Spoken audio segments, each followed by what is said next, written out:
नमस्कार प्यारे विद्यार्थियों, बच्चों आज का जो सेशन है उसमें हम डिस्कस करेंगे एग्रीकल्चर करंट अफेयर या जो भी एग्रीकल्चर से रिलेटेड कुछ डाटा हैं जो आपकी एग्जाम में आ सकते हैं, पूछे जा सकते हैं, वो सारा हम डिस्कस करेंगे। और आप ही की एग्जाम नहीं बल्कि किसी भी एग्जाम में हो करंट अफेयर्स पूछा ही जाता है, वो सारा हम यहाँ पर कवर करेंगे।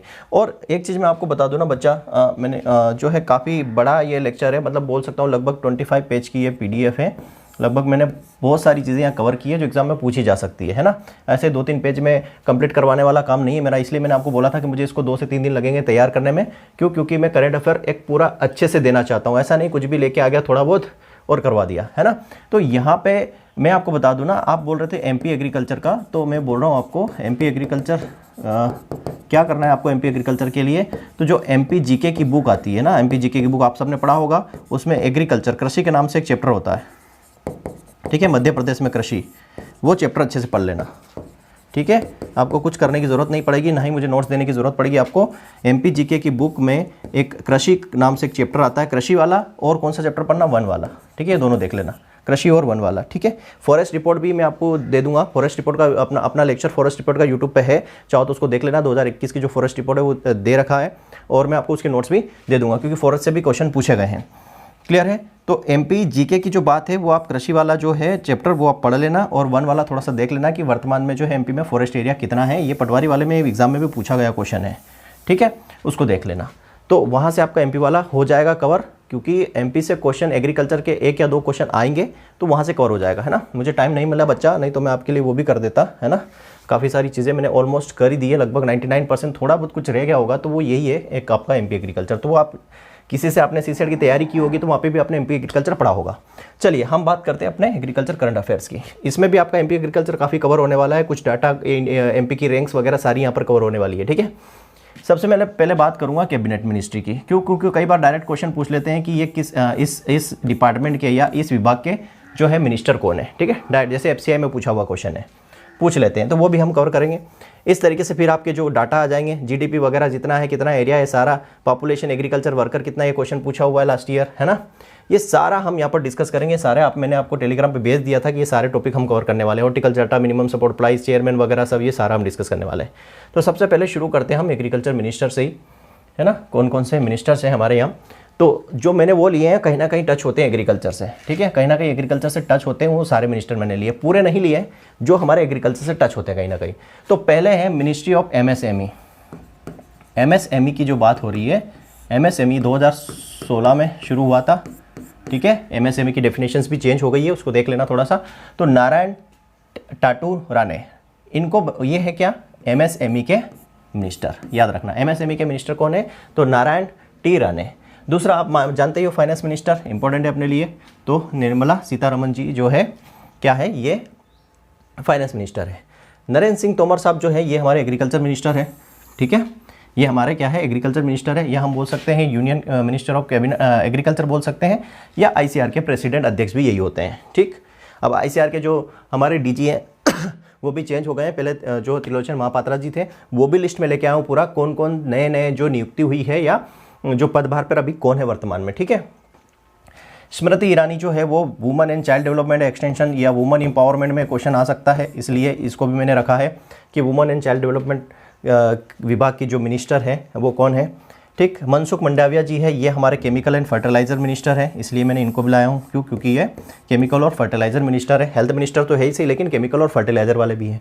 पीयूष गोयल साहब को मैं लेके आया हूँ, क्योंकि minister of consumer affair, food and public distribution, जो फेयर प्राइस शॉप होती है ना, फेयर प्राइस उचित मूल्य की दुकान, जहाँ पर जो अभी कोरोना के टाइम पे और अभी तक लगभग 80 करोड़ आसपास बोलते हैं, 84 करोड़ तक जो है लोग गरीबों को फ्री में राशन दिया गया, वो डिपार्टमेंट है ये। तो इसमें आपने देखा होगा 3 रुपये में प्रति रुपये क्या मिलता है, राइस, इस पर 2 रुपये प्रति जो क्या मिलता है, वीट मिलता है, 2 रुपये किलो, 3 रुपये किलो राइस मिलता है, और 1 रुपये किलो क्या मिलता है, इसमें आपको मिलेंगे कोर्स मिलेट्स मिलते हैं, कोर्स सीरियल्स मिलते हैं, ठीक है। ये तो वो इस विभाग के अंदर आता है, इस मिनिस्ट्री के अंदर, किसमें, ministry of consumer affairs and food public distribution के अंदर। क्लियर। चलिए फिर बात करते हैं धर्मेंद्र प्रधान साहब, तो ये हमारे एजुकेशन मिनिस्टर हैं, ठीक है, एजुकेशन मिनिस्टर और स्किल डेवलपमेंट मिनिस्टर भी हैं। गिरिराज सिंह जी ये बिहार के हैं, काफ़ी जो है बेबाक भाषण के लिए जाने जाते हैं, तो minister of rural development and Panchayati Raj. Clear है, मिनिस्ट्री ऑफ रूरल डेवलपमेंट पंचायती राज के लिए ये मिनिस्टर हैं। और पंचायती राज बात तो ये क्या था, 73वां संविधान संशोधन हुआ था 1993। और अगर आपसे पूछा जाए 74वां तो वो था नगर पालिका के लिए, ठीक है, नगर पालिका के लिए, ठीक है। और इसी में 11वीं अनुसूची जोड़ी गई थी, इसी में 11वीं अनुसूची जोड़ी गई थी इसी संविधान संशोधन के टाइम पे। ये दोनों क्वेश्चन अभी इसमें जो एग्ज़ाम चल रही है ना, कौन सी ग्रुप 4 की और ग्रुप 2 ग्रुप 4 की, उसमें ये पूछे गए दोनों क्वेश्चंस पंचायती राज से रिलेटेड, ठीक है। तो कौन है इनके मिनिस्टर, ये हमने देख लिया। गजेंद्र सिंह शेखावत जी हैं, ये जल शक्ति मिनिस्टर है। पिछली बार जल शक्ति से काफ़ी क्वेश्चन पूछे गए। जल शक्ति विभाग 2009 में शुरू हुआ, 2019 में शुरू हुआ और 2024 तक टारगेट रखा गवर्नमेंट ने कि हर घर नल का टारगेट इन्होंने रखा। 2024 तक हर घर में नल हो जाएंगे पीने के पानी के लिए। और एमपी गवर्नमेंट ने भी टारगेट रखा है 2023-24 तक के हर घर में नल हो जाएंगे। पशुपति कुमार पारस जी, ये फूड प्रोसेसिंग इंडस्ट्रीज़ के क्या है, मिनिस्टर हैं। राजकुमार सिंह, ये हमारे रिन्यूएबल एनर्जी के हैं, ठीक है। भूपेंद्र यादव जी हैं, ये हमारे environment, forest and climate change वाले हैं और लेबर एंड एम्प्लॉयमेंट मिनिस्टर भी है। श्री पुरुषोत्तम रूपाला जी, ये देखो पुरुषोत्तम रूपाला जी इसलिए भी इंपॉर्टेंट है क्योंकि ये पिछली बार जो थे ये स्टेट मिनिस्टर थे एग्रीकल्चर के। अब इनको ministry of fishery and animal husbandry और डेयरी का बाहर इनको दे दिया है। पहले ये स्टेट मिनिस्टर थे एग्रीकल्चर के, लेकिन अब इनको क्या दे दिया, जो फिशरी और डेयरी डिपार्टमेंट इनको दे दिया गया है, ठीक है। तो ये कुछ मिनिस्टर्स थे एग्रीकल्चर डिपार्टमेंट के, इनको आपको ध्यान रखना है ना, एक बार देख लेना ताकि अगर कोई क्वेश्चन आ जाता है तो हमसे बन जाए। क्लियर है? चलिए, की एग्रीकल्चर स्टेटिस्टिक्स एट ए ग्लेंस। अब मैं आपको थोड़ा सा बता देता हूँ कि जो भी डाटा है ना बच्चा, ये मैंने नीचे लास्ट में रेफरेंस दे रखे हैं कि डाटा कहाँ से लिया गया है। तो जो एनुअल रिपोर्ट आती है, एनुअल रिपोर्ट 2022 की, ये एनुअल रिपोर्ट 2022 की कब आई थी, अप्रैल, ठीक है, अप्रैल 2023। अप्रैल 2023 में एनुअल रिपोर्ट आई है किसकी, एग्रीकल्चर की एनुअल रिपोर्ट अप्रैल 2023 में। तो अप्रैल 2023 में आई थी, तो जो भी डाटा उसमें था वो सारा मैं लेके आया हूँ, ठीक है। कुछ एक्स्ट्रा चीज़ें भी बताऊंगा, उसको भी ध्यान में रखना है ना कि कहाँ पर हमें किस टाइप से अगर डाटा दे दे तो हमें आंसर कैसे करना है। क्लियर है? चलिए, तो यहाँ पे आपको दिख रहा है कि टोटल जो ज्योग्राफिकल एरिया इंडिया का कितना है, 328.75। यहाँ पे ये ध्यान रखना सारा मिलियन हेक्टेयर में, यूनिट सारी क्या है, मिलियन हेक्टेयर है, ठीक। यहाँ पे यूनिट भी बीच में दी हुई है। तो ज्योग्राफिकल एरिया जो है 328.75 मिलियन हेक्टेयर है, ठीक। अब उसमें से reported area land utilisation statistics, मतलब कितना जो है रिपोर्टेड है एक्चुअल में जो मापा गया है वो है 306.54। ये सारा 2019-20 का डाटा है, क्योंकि 2023 में जो रिपोर्ट आई है उसमें यही डाटा है, इसका अपडेटेड डाटा नहीं है। लेकिन फिर भी थोड़ा सा कॉन्फ्लिक्ट्स होता है कि बाकी डिपार्टमेंट जो रिपोर्ट देते हैं, जैसे फर्टिलाइजर डिपार्टमेंट है या हमारा जो डेयरी डिपार्टमेंट है, वो भी अपने डाटा जारी करते हैं, एनुअल जो है रिव्यू जारी करते हैं, तो वहाँ पर थोड़ा चेंजेस आ जाता है, तो वो मैं बता दूंगा आपको, ठीक है। पर बाकी इसका अपन रेफरेंस दे सकते हैं। अगर मान लो आपसे कुछ क्वेश्चन पूछा जाए कि 2019-20 में जो है, या 2019-20 में रिपोर्टेड एरिया कितना है या फॉरेस्ट एरिया कितना है 19-20 का, तो आप ये लगा सकते हो। क्यों? क्योंकि ये 2019-20 में इतना ही था और 2021 में चेंज हुआ है, ठीक है। मैं आपको बताते जाऊंगा ये जो फॉरेस्ट एरिया है क्यों चेंज हुआ, क्योंकि 2021 में सेकेंड रिपोर्ट आ गई थी, मतलब रिपोर्ट आ गई थी। फॉरेस्ट एरिया बात करो 2019-20 का 71.75 मिलियन हेक्टेयर। ये 2021 की जो रिपोर्ट है उसमें आप ये चला जाएगा 80.9 के आसपास मिलियन हेक्टेयर, ठीक है, 80.9 के आसपास चल जाएगा। मैं आपको फॉरेस्ट रिपोर्ट का PDF भी दे दूंगा, फॉरेस्ट रिपोर्ट 2021 की PDF दे दूंगा और 2023 की भी रिपोर्ट आने वाली है शायद, ठीक है। तो अपने एग्जाम के लिए तो 2021 में काम हो जाएगा, तो 2021 में इतना है, उसकी भी मैं आपको PDF दे दूंगा, उसको भी अच्छे से पढ़ना और उसका लेक्चर यूट्यूब पे अवेलेबल है। परसेंटेज कितना कवर करता है, तो लगभग 23.41 और यहाँ पर लगभग करेगा 24 पॉइंट कुछ ऊपर, 24% के कुछ ऊपर है, ठीक। तो ये PDF मैं आपको दे दूंगा फॉरेस्ट रिपोर्ट की 2021 की। क्लियर है? अब यहाँ पे बात करते हैं नेक्स्ट, ग्रॉस क्रॉप्ड एरिया कितना है, ठीक है। 2019-20 की रिपोर्ट के अकॉर्डिंग जो ग्रॉस क्रॉप्ड एरिया है 211.36 million hectare. Gross cropped area और नेट सोन एरिया, ये दोनों जो है ध्यान रखना, ये कितना है नेट सोन एरिया 339.9। तो जो क्रॉपिंग इंटेंसिटी निकलती है बच्चा, वो कैसे निकलती है, ग्रॉस क्रॉप्ड एरिया अपन में net sown area, gross cropped area अपन में net sown area, gross cropped area into अपन में नेट सोन एरिया इंटू 100, ठीक है। जो क्रॉपिंग इंटेंसिटी निकलती है ग्रॉस क्रॉप्ड एरिया अपन में नेट सोन एरिया इंटू 100 करके निकाली जाती है। तो इसके बटे में ये रख के डिवाइड करोगे, इसके बटे में ये रख के डिवाइड करोगे तो आपकी क्रॉपिंग इंटेंसिटी कितनी आएगी, 151%, ठीक है। 151% के आसपास आपकी क्रॉपिंग इंटेंसिटी आ जाएगी, ठीक। चलिए 2019-20 के अकॉर्डिंग परसेंटेज में कितना है, तो 68.95% है और नेट सोन एरिया कितना है, तो 45.64% है। अब देखो क्रॉस क्रॉप्ड एरिया और नेट सोन एरिया का मतलब क्या है, जैसे मान लो कोई किसान है ना, कोई फार्मर है, ठीक है, कोई फार्मर है, उसके पास 10 हेक्टेयर लैंड है, ठीक है, 10 हेक्टेयर लैंड है, भूमि है। तो अब ये 10 हेक्टेयर लैंड है, ये तो हो गया उसका नेट सोन एरिया, ठीक है, ये 10 ही हेक्टेयर पे क्या करता है, फार्मिंग करता है। अब मान लो खरीफ में उसने 10 हेक्टेयर में की, रबी ने उसमें 8 हेक्टेयर की, जायद में उसने 2 हेक्टेयर की, तो ग्रास क्रॉप्ड एरिया कितना हो गया, 20। इस प्रकार से निकाला जाता है। तीनों सीजन का एरिया टोटल मिला देते हैं तो ग्रॉस क्रॉप्ड हो जाता है, और एक्चुअल में कितना है वो नेट सोन हो जाता है। क्लियर है बच्चा? थोड़ा सा आपको एनिमल्स की साउंड सुनाई दे रही होगी तो एडजस्ट करना है ना, बस आखिरी लेक्चर है अपना, फिर हम भी कुछ अरेंजमेंट करेंगे ऐसा कि इन सब चीज़ों से आपको निजात मिले। पर क्या कर सकते हैं यार, गांव में रहने वाले हैं, किसान फैमिली से हैं, और ये सारी चीज़ें हम होती है। तो ये हमारा हो गया area more than once, area shown more than once. ऐसा कितना एरिया है जो ज़्यादा मोर देन वंस, एक से ज़्यादा बार बोया गया है, तो वो हो गया 71.46 मिलियन हेक्टेयर। क्रॉपिंग इंटेंसिटी 151 है, याद रखना, अगर ये ऑप्शन में ना हो तो फिर जो पिछले मैंने बताई थी आपको 142% के आसपास, वो आपको ध्यान रखनी है। क्लियर है? चलिए फिर हम बात करते हैं इरीगेटेड एरिया कितना है 19-20 के according 75.46 million hectare. Gross irrigated area 112.23 million hectare.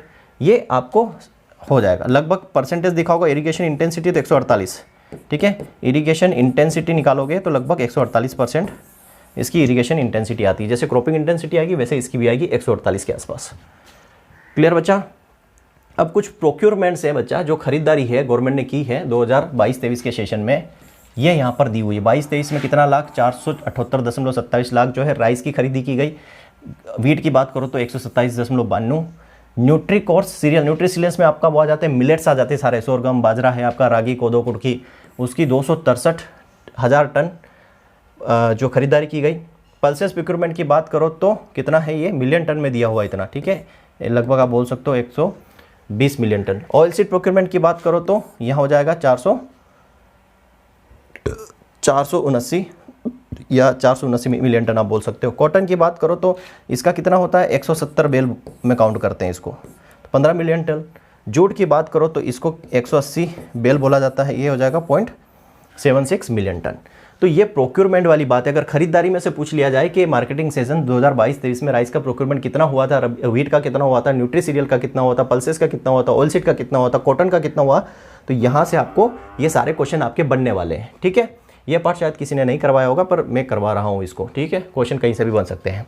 अब यहाँ पे पूछा गया है, यहाँ पे आपको पूछा गया है कि GVA agriculture and allied sector constant है ना, ग्रॉस वैल्यू एडेड जो है वो 2011-12 प्राइस पर, 2011-12 जो कांस्टेंट प्राइस है, 2011-12 कांस्टेंट प्राइस है, उस पर कितना है, ठीक है, उस पर कितना है तो इतनी राशि है। ये आप मत याद करना, क्यों, क्योंकि आपको याद करना है ये वाला डाटा कि जो ग्रोथ रेट है GVA का, जो ग्रॉस वैल्यू एडेड का एग्रीकल्चर और एलाइड सेक्टर का कांस्टेंट प्राइस पर कितना है तो 3.3%, 3.3% है 22-23 का। इसके पहले कितना था, उसके पहले कितना था, वो भी डाटा पूछा जा सकता है, तो वो भी मैं नीचे सारा लेके आया हूँ, ठीक। अगर आपसे पूछा जाए GDP में कितना है एग्रीकल्चर का, ये देखो, share of agriculture allied sector in total GVA gross value added current price पर, ठीक है, ये ध्यान रखना कैसा पूछा जाए। करंट प्राइस पर पूछा जाए तो आंसर अलग होगा, और कांस्टेंट प्राइस पर पूछा जाए तो आंसर अलग होगा। करंट प्राइस पर कितना है 21.1%। ये जो GDP पूछी जाती है ना आपसे, GDP परसेंटेज कितना है share, 21.1%। Value of total agriculture export इतना है, याद नहीं रखना, परसेंटेज याद रखना, सिर्फ परसेंट कितना है, लगभग 12% जो है हम एक्सपोर्ट करते हैं। इंपोर्ट कितना करते हैं तो 5.07% जो है हम इंपोर्ट करते हैं चीज़ों को, ठीक है। अब सबसे ज़्यादा इंपोर्ट क्या करते हैं, सबसे ज़्यादा एक्सपोर्ट क्या करते हैं, वो सारा डाटा भी है अपने पास, ठीक है, सब कुछ मिलेगा यहाँ पर, ठीक। फिर बात करते हैं employ indicators, number of cultivator as a census 2011 के अकॉर्डिंग कितने मिलियन है, तो ये डाटा नहीं भी याद करोगे तो चलेगा, हमें चाहिए परसेंटेज कि agriculture workers total workforce as the census 2011 के अकॉर्डिंग कितना है, तो लगभग 55%। और यही क्वेश्चन पूछा गया था आपसे, है ना, ये क्वेश्चन पूछा गया था शायद REO के री एग्जाम में कि कितना वर्क फोर्स है टोटल एग्रीकल्चर के अंदर, तो लगभग 55% के आसपास है, ठीक है। Total number of operational holding as per the agriculture, तो ये डाटा याद मत करना, परसेंटेज जरूर पूछा जाता है ये, ठीक है। तो आपसे पूछा जाएगा मार्जिनल जो है, जो अप टू 1 हेक्टेयर है, मार्जिनल फार्मर जो होते हैं वो क्या होते हैं, लेस देन 1 हेक्टेयर, उनको मार्जिनल बोलते हैं। तो 2015-16 एग्रीकल्चर सेंसस के अकॉर्डिंग बोला जाएगा, किसके अकॉर्डिंग, एग्रीकल्चर सेंसस के अकॉर्डिंग। तो कितना शेयर है 68.545। स्मॉल होल्डिंग ऐसे फार्मर जिनके पास 1 से 2 हेक्टेयर लैंड है, तो उनका कितना शेयर है 17.62%। और अदर मतलब 2 हेक्टेयर से ज़्यादा वाले जितने भी है उनका 13% है। मतलब देखो लैंड होल्डिंग जो होती है ना, लैंड होल्डिंग की क्या कहानी है, ठीक है, लैंड होल्डिंग की क्या कहानी है मैं भी समझा। मार्जिनल फार्मर, स्मॉल फार्मर, ठीक है, सेमी मीडियम, मीडियम और large. Small farmer less than 1 hectare, 1 to 2 hectare small farmer. Semi medium की बात करो तो 2 से 4, मीडियम की बात करो तो 4 से 10, और 10 से ज़्यादा है वो लार्ज फार्मर में आ जाएगा। ये कैटेगरी है, ठीक है। ये क्वेश्चंस कई बार एग्जाम में पूछ लेते हैं कि जो मार्जिनल फार्मर है कितना जो है लैंड होल्डिंग है उसके पास, तो 1 हेक्टेयर से कम है। स्मॉल वाले में 1 से 2, सेमी मीडियम में आ जाएगा 2 से 4, मीडियम में आ जाएगा 4 से 10 और लार्ज में आ जाएगा 10 से ज़्यादा, ठीक है। तो लगभग स्मॉल और मार्जिनल मिला के लगभग 86% एरिया कवर करते हैं। इन दोनों को जोड़ लो आप, 68, 45 और 16, लगभग 86% जो फार्मर है इंडिया में वो स्मॉल और मार्जिनल फार्मर है। डाटा कहाँ से लिया हुआ है ये देख सकते हो आप, यहाँ पे सोर्स दिया हुआ है कहाँ से डाटा लिया गया है, ठीक है। पॉपुलेशन एग्रीकल्चर वर्कफोर्स में बता चुका हूँ कितना है 2011 के अकॉर्डिंग। यहाँ पे देखो 2011 के अकॉर्डिंग, क्योंकि क्वेश्चन पूछा गया है 2011 के अकॉर्डिंग आप देखोगे तो कितना है ये 54.6%, क्लियर, 54.6% है एग्रीकल्चर के अंदर एम्प्लॉयमेंट वर्कफोर्स। यहाँ पे आ जाओ, ये मैंने बोला ना बेसिक प्राइस, करंट प्राइस पर क्या है जीडीपी, है ना, ग्रॉस वैल्यू एडेड जो है शेयर एग्रीकल्चर का करंट प्राइस पर क्या है। तो मैं 2-3 साल का डाटा यहाँ पे लेके आऊँ क्योंकि पिछले साल के डाटा भी पूछ रहे हैं, 2 साल 3 साल पुराना डाटा भी पूछता है। तो देखो एग्रीकल्चर, फॉरेस्ट्री एंड फिशिंग की बात करें तो कितना है 2022-23 का आ गया, ये मैंने बताया 21.1, ठीक है। ये हेज लगा हुआ मतलब क्या है, हेज लगा हुआ मतलब है सेकेंड एडवांस एस्टीमेट की बात हो रही है, एडवांस एस्टीमेट है। तो हो सकता है ये एग्जाम में आपसे ना पूछे तो ये पूछा जा सकता है। 2021-22 में 19 था, 20-21 में 20.3 था, 19-20 में 18.3 था। इस तरीके से आप पूछ सकते हो करंट प्राइस पर, करंट पर, ठीक है। लाइव स्टॉक और ये फिशरी तो छोड़ देना, मैं तो यही पूछेंगे जीडीपी में कितना शेयर है। तो 22-23 पूछे तो 21.1, 21-22 पूछे तो 19, 20-21 पूछे तो 20.3, यहाँ तक इतना याद रख सकते हो, 19-20 18.3, क्लियर। करंट प्राइस पे फिर देखो कितनी ग्रोथ हुई है, ग्रोथ कितनी हुई है ये देखो। तो एग्रीकल्चर की बात करें तो ग्रोथ कितनी हुई है, यहाँ देखो 2021-22 में 3.5 थी, मतलब यहाँ पर अब ग्रोथ माइनस में गई है। कितना माइनस हुआ है ये देखो, तो ये हुआ है आपका 0.2, यहाँ पर माइनस हुई है ग्रोथ, 0.2 माइनस हुई है ग्रोथ। 20-21 में 4.1 थी ग्रोथ, 19-20 में 6.2 थी ग्रोथ, ठीक है। तो ये ग्रोथ यहाँ पर क्या हुई है, डिक्लाइन हुई है 22-23 में, क्लियर है। ये चीज़ को ध्यान रखना आपको, ये सारा वही डाटा है जो एग्जाम में पूछा जा सकता है आपसे, क्लियर है। ये डाटा अभी अपडेट होगा, है ना, ये ध्यान रखना, ये डाटा जो है ना ग्रोथ वाला ये अपडेट होगा, ये सेकंड एडवांस एस्टिमेशन वाला डाटा है, ठीक है। जब फाइनल डाटा आ जाएगा तो ये चेंज भी हो सकता है। तो अभी जो है हमारे पास वही हम डिस्कस कर रहे हैं। मैंने आपको बोला था कि वो किस पे था, करंट बेस प्राइस पर, ये तो हमने डिस्कस कर ही लिया है। अगर आपसे पूछ ले कि करंट बेस प्राइस 11-12 पर ही कितना था तो 8.5 पर छोड़ देना, इसको मत पढ़ना, नहीं आएगा ये, ठीक है, नहीं मत पढ़ना इसको, ठीक है। 11-12 पर पूछेगा भी नहीं। अब आ जाओ इस पे, यहाँ हम बात करते हैं इनकम की बात करते हैं, ठीक है। As per the situation assessment सर्वे, ये क्या है, सेस मतलब होता है situation assessment survey agriculture house hold during national statistical survey 77th, जो 77वां नेशनल स्टैटिस्टिकल सर्वे राउंड हुआ था जनवरी 2019 से दिसंबर 2019 में। Average monthly income agriculture house hold की कितनी है, मतलब कि जो किसान परिवार है, जो हाउस होल्ड है, घर है, उसकी एवरेज मंथली इनकम कितनी है। तो ये डाटा हर साल जारी नहीं होता, 2 साल 4 साल 5 साल में ये डाटा जारी होता है। तो यहाँ पर देखना एवरेज मंथली इनकम जो है वो कितनी है, 10,218 है, जो पिछली बार से बढ़कर है। कितनी थी पिछली बार, 6,426 थी, जो बढ़कर 10,218 है, ठीक है। इतना याद रखना, 10,218 है average monthly income agriculture house hold की। यहाँ पर आप देख सकते हो कितनी income, 10,218। Paid out expenses approach और बोथ पेड आउट और इनपुट एक्सपेंसेस दोनों जोड़ लोगे तो 8,337। लेकिन आपसे ये पूछा जाएगा कितनी है, तो 10,218। अब ये पूछा जा सकता है बच्चा कि कौन से राज्य में सबसे ज़्यादा एग्रीकल्चर हाउस होल्ड इनकम है, मंथली इनकम सबसे ज़्यादा कहाँ पर है। तो मेघालय में सबसे ज़्यादा है, फिर पंजाब में है और फिर हरियाणा में। टॉप 3 स्टेट यही है, ठीक है। मेघालय में है 29,348 पर मंथ इनकम है, पंजाब में 26,700 है, हरियाणा में 22,841, ठीक है। तो ये टॉप 3 स्टेट है इनकम में। फूड गेन प्रोडक्शन स्टेटस की बात करें तो जुलाई, ये देखो एग्रीकल्चर ईयर की बात करें ना, मैंने कई सारा देखा यूट्यूब पे, कई सारे लोग एग्रीकल्चर ईयर गलत बताते हैं, लेकिन ये बच्चा पीआईबी की रिपोर्ट है, मैं बता रहा हूँ पीआईबी की रिपोर्ट। ये डाटा कहाँ से लिया गया है, पीआईबी रिपोर्ट से लिया गया है। पीआईबी मतलब प्रेस इंफॉर्मेशन ब्यूरो, गवर्नमेंट की ऑफिशियल साइट है प्रेस इंफॉर्मेशन ब्यूरो। वहाँ पर जितनी भी जो मिनिस्ट्री से जो भी प्रेस रिलीज होती है सब कुछ वहीं पर आता है। तो देखो जुलाई जून लिखा है, क्रॉप ईयर मतलब एग्रीकल्चर जो ईयर होता है हमारा वो जुलाई से जून होता है, मतलब 1 जुलाई से 30 जून ये हमारा एग्रीकल्चर ईयर होता है।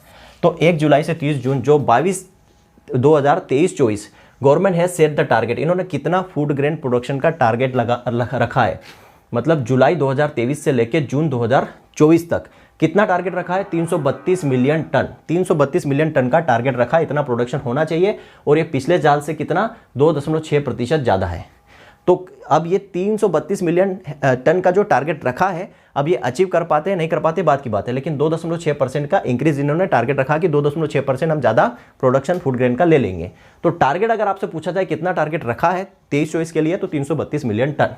अब आपके पास दोनों डाटा है, यहाँ पर दोनों डाटा है, एक तो फाइनल एस्टिमेशन 2021-22 का और आपको 22-23 का थर्ड एडवांस एस्टिमेशन आ चुका है। ये मैंने देखा है किसी भी आप टीचर ने, उन्होंने सेकेंड एडवांस एस्टिमेशन लिया है, मैंने थर्ड वाला लिया है, थर्ड वाला आ चुका है। हाँ, पर मैं एक चीज़ आपको बोल दूं, है ना, सेकेंड वाला भी आप पढ़ लेना, ठीक है, सेकेंड वाला भी पढ़ लेना, ठीक है। हो सकता है कि ये मई में आया है डाटा, मई में आया है, तो हो सकता है मई से पहले का अगर डाटा ले वो, तो हालांकि एडवांस वाले नहीं पूछते हैं, फाइनल वाला ही पूछते हैं, पर फिर भी सेकेंड और थर्ड वाला दोनों देख लेना। क्लियर है। राइस कितना है, 129.47 मिलियन टन। देखो प्रोडक्शन यहाँ लिखा है मैंने, यूनिट मिलियन टन में है, जो थर्ड एडवांस एस्टिमेशन में बढ़कर कितना 135 इन्होंने रिकॉर्ड रखा है। वीट कितना है, 107.74 million ton. Maize 33.73 million ton. बाजरा 9.78 मिलियन टन। ठीक है, ये 2021-22 फाइनल डाटा है, 22-23 का एडवांस थर्ड वाला है। ठीक, सारा आपको मिलेगा इसमें। ज्वार का कितना है, 4.15। न्यूट्री सीरियल कितना है, 16। स्मॉल मिलेट कितना है, 3.67। और न्यूट्री कोर सीरियल्स में आ जाएगा 51.10। ये फाइनल डाटा है 21-22 का। टोटल सीरियल प्रोडक्शन अगर आपसे पूछा जाए, जो मैंने कलर कर रखा है ना, ये इंपॉर्टेंट है क्योंकि डायरेक्ट क्वेश्चन पूछा जाता है कि टोटल सीरियल प्रोडक्शन कितना है इंडिया में 2021-22 के अकॉर्डिंग, तो 288.31 million tonne. Third advance estimation के अकॉर्डिंग कितना है, 303.3 मिलियन टन। ग्राम आप देख लो 13.54 हो जाएगा। रेड ग्राम आपका 4.20 हो जाएगा। ब्लैक ग्राम 2.77 हो जाएगा। ग्रीन ग्राम 3.16 हो जाएगा। टोटल पल्सेस प्रोडक्शन पूछा जा सकता है 27.30 मिलियन टन।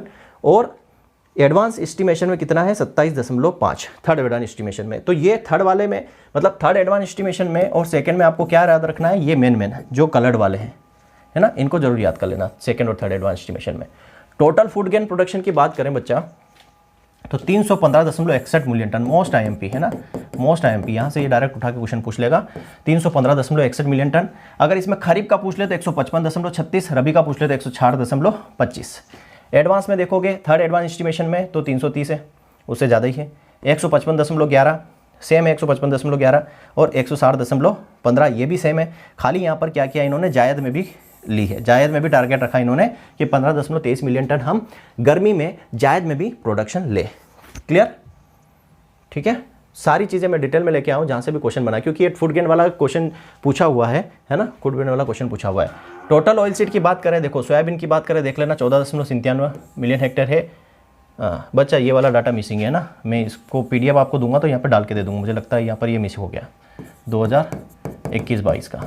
ये मैं PDF में आपको दे दूंगा, है ना, PDF जब टेलीग्राम पे शेयर करूंगा तो यहाँ डाटा डाल के दे दूंगा। ठीक है, 14 के समथिंग ही रहेगा। तो ये वाला तो मैंने फिल कर दिया, शायद ये वाला छूट गया है, तो ये वाला मैं आपको PDF डाल के दे दूंगा। ठीक है, तो इसको देख लेना। ठीक, चलो, तो largest food grain producing state for important crop, जो भी महत्वपूर्ण क्रॉप है उसका फूड ग्रेन प्रोडक्शन की बात यहाँ पर की गई है। जैसे टोटल फूड ग्रेन एरिया में यूपी फर्स्ट नंबर पर है, टोटल फूड ग्रेन एरिया में यूपी फर्स्ट पर है। ठीक है, MP की रैंक थर्ड है। आगे समझ में, MP की रैंक कितनी है, थर्ड है टोटल। यहीं से आप MP का डाटा निकाल सकते हो कि टोटल फूड ग्रेन में MP तीसरे नंबर पे है। प्रोडक्शन में यूपी फर्स्ट है, MP सेकंड है, तो प्रोडक्शन में MP सेकंड आ जाएगा फूड ग्रेन के अंदर। ठीक है, और प्रोडक्टिविटी की बात करें तो प्रोडक्टिविटी सबसे ज़्यादा पंजाब में है, और पूरे भारत की एवरेज प्रोडक्टिविटी कितनी है, 2394 kg पर हेक्टेयर। ठीक है, जस्ट राइस की बात करो तो राइस में यूपी फर्स्ट नंबर पर है, यूपी फर्स्ट नंबर पर है। ठीक है, और अगर प्रोडक्शन की बात करो तो वेस्ट बंगाल फर्स्ट नंबर पर है, और प्रोडक्टिविटी में पंजाब एवरेज कितनी है, 2717। वीट की बात करो तो यूपी फर्स्ट नंबर पर है एरिया में, और MP कितना है, ये सेकंड नंबर पर। आप निकाल सकते हो कि वीट की जो रैंक है MP में वो सेकंड है। ठीक है, इंडिया में वीट MP की रैंक जो है वीट एरिया में सेकंड है, और प्रोडक्शन में भी सेकंड है, याद रखना। यूपी फर्स्ट पर है प्रोडक्शन में भी। एवरेज पंजाबी है, और एवरेज कितनी है, 3521 kg पर हेक्टेयर प्रोडक्टिविटी है। मैच दोनों कर्नाटका और प्रोडक्टिविटी तेलंगाना में है। सोयाबीन की देखो, तो सोयाबीन का एरिया जो है MP फर्स्ट नंबर पर है, एरिया में एमपी फर्स्ट नंबर पर है, लेकिन प्रोडक्शन पे एमपी चला गया है सेकेंड नंबर पर। प्रोडक्शन में एमपी कहाँ चला गया है? सेकेंड नंबर पर। महाराष्ट्र हो गया है फर्स्ट नंबर पर। इसका डाटा भी आपको नीचे मिल जाएगा, ठीक है। और तेलंगाना में प्रोडक्टिविटी ज़्यादा है। ये सारा डाटा जो है मैं अब नीचे आपको रेफरेंस मिल जाएंगे कहाँ कहाँ से लिया गया है, ठीक है। रेपसीड मस्टर्ड की बात करें तो रेपसीड मस्टर्ड में यहाँ देखो, इसको भी थोड़ा सा ये कन्वर्ट करने में चेंज हो गया ये, तो आपको यहाँ से कुछ इस तरीके से है ना ये, ठीक है। तो रेपसीड मस्टर्ड में राजस्थान फर्स्ट नंबर पे है, प्रोडक्शन में भी फर्स्ट नंबर पे है, और हरियाणा जो है प्रोडक्टिविटी में। ग्राम की बात करो, देखो ग्राम में चने की बात हो रही तो यहाँ पर एमपी सेकेंड नंबर पर है, महाराष्ट्र फर्स्ट नंबर पर है। किसमें? ग्राम के प्रोडक्शन में, सॉरी एरिया में। ये एरिया चल रहा है इस तरफ और इस तरफ है प्रोडक्शन। तो ग्राम के एरिया में एमपी सेकंड पर है, महाराष्ट्र फर्स्ट पर है, लेकिन प्रोडक्शन की बात करो तो एमपी फर्स्ट पर है। और ये परसेंटेज दिया है कितना प्रोडक्शन होता है, और महाराष्ट्र सेकंड पर है। किसमें? ग्राम के प्रोडक्शन में। और गुजरात जो है वो ग्राम के प्रोडक्शन में सबसे ज़्यादा प्रोडक्टिविटी है, एवरेज प्रोडक्टिविटी 1192 है। आरआर की बात करें तो कर्नाटका फर्स्ट पे है एरिया में, प्रोडक्शन में महाराष्ट्र फर्स्ट पे है। किसमें? आरआर में कर्नाटका एरिया में फर्स्ट है, प्रोडक्शन में महाराष्ट्र फर्स्ट है, और प्रोडक्टिविटी में एमपी। तो ये इंपॉर्टेंट हो जाएगा आपके लिए कि आरआर की प्रोडक्टिविटी सबसे ज़्यादा कहाँ पर है, तो मध्य प्रदेश में है। लेंटिन की बात करो तो चाहे एरिया हो, प्रोडक्शन हो, प्रोडक्टिविटी हो, सारा का सारा एमपी आ जाएगा। टोटल पल्स की बात करो तो एरिया सबसे ज़्यादा राजस्थान में, यहाँ पर सेकेंड नंबर पर है एमपी एरिया में टोटल पल्सेस में। लेकिन यहाँ प्रोडक्शन की बात करो, टोटल पल्सेस के प्रोडक्शन की बात करो तो एमपी पहले पे है और दूसरे पे महाराष्ट्र है। गुजरात प्रोडक्टिविटी में ज़्यादा है टोटल पल्सेस में, और एवरेज प्रोडक्टिविटी इंडिया की 885 केजी पर हेक्टेयर है। Total nutri core serial. अब न्यूट्री सीरियल्स क्या होता है? न्यूट्री सीरियल हमारे जो मिलेट्स हैं, जैसे ज्वार, बाजरा, कोदो, कुड़की, रागी, ये सब आता है इसमें न्यूट्री सीरियल्स में। इसके ऊपर भी कॉन्सेप्ट में आगे बताऊंगा, मैंने वन लाइनर पॉइंट में ये रख रखा है कि न्यूट्री सीरियल इसको क्यों बोला गया है। न्यूट्री सीरियल्स में एरिया में राजस्थान फर्स्ट, प्रोडक्शन में भी राजस्थान फर्स्ट, और प्रोडक्टिविटी में West Bengal, average productivity 2128 KG per hectare. Groundnut दोनों गुजरात, एरिया प्रोडक्शन में गुजरात है, प्रोडक्टिविटी में तमिलनाडु है।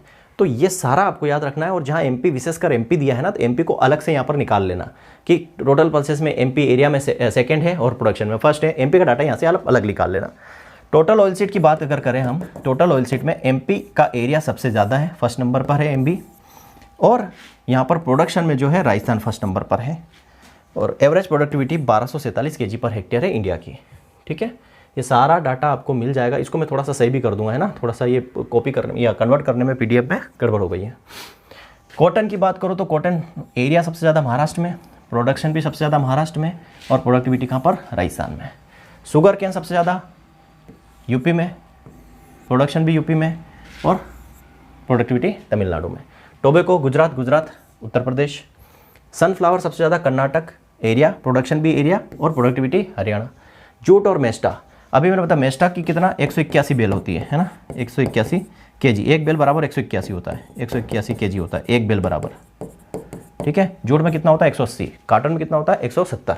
तो वेस्ट बंगाल, क्योंकि जूट की क्या है? मोनोपोली है। वेस्ट बंगाल में जूट की मोनोपोली है। 1854 में क्या होता? जूट फैक्ट्री खोली गई थी, जूट फैक्ट्री खुली गई थी। और जूट पैकेजिंग अधिनियम, जूट पैकेजिंग एक्ट आया था कब? 1987 में। और लगभग 50% जो है प्रोडक्शन बोल सकते हैं अपन यहीं पे होता है। कहाँ पर? वेस्ट बंगाल में।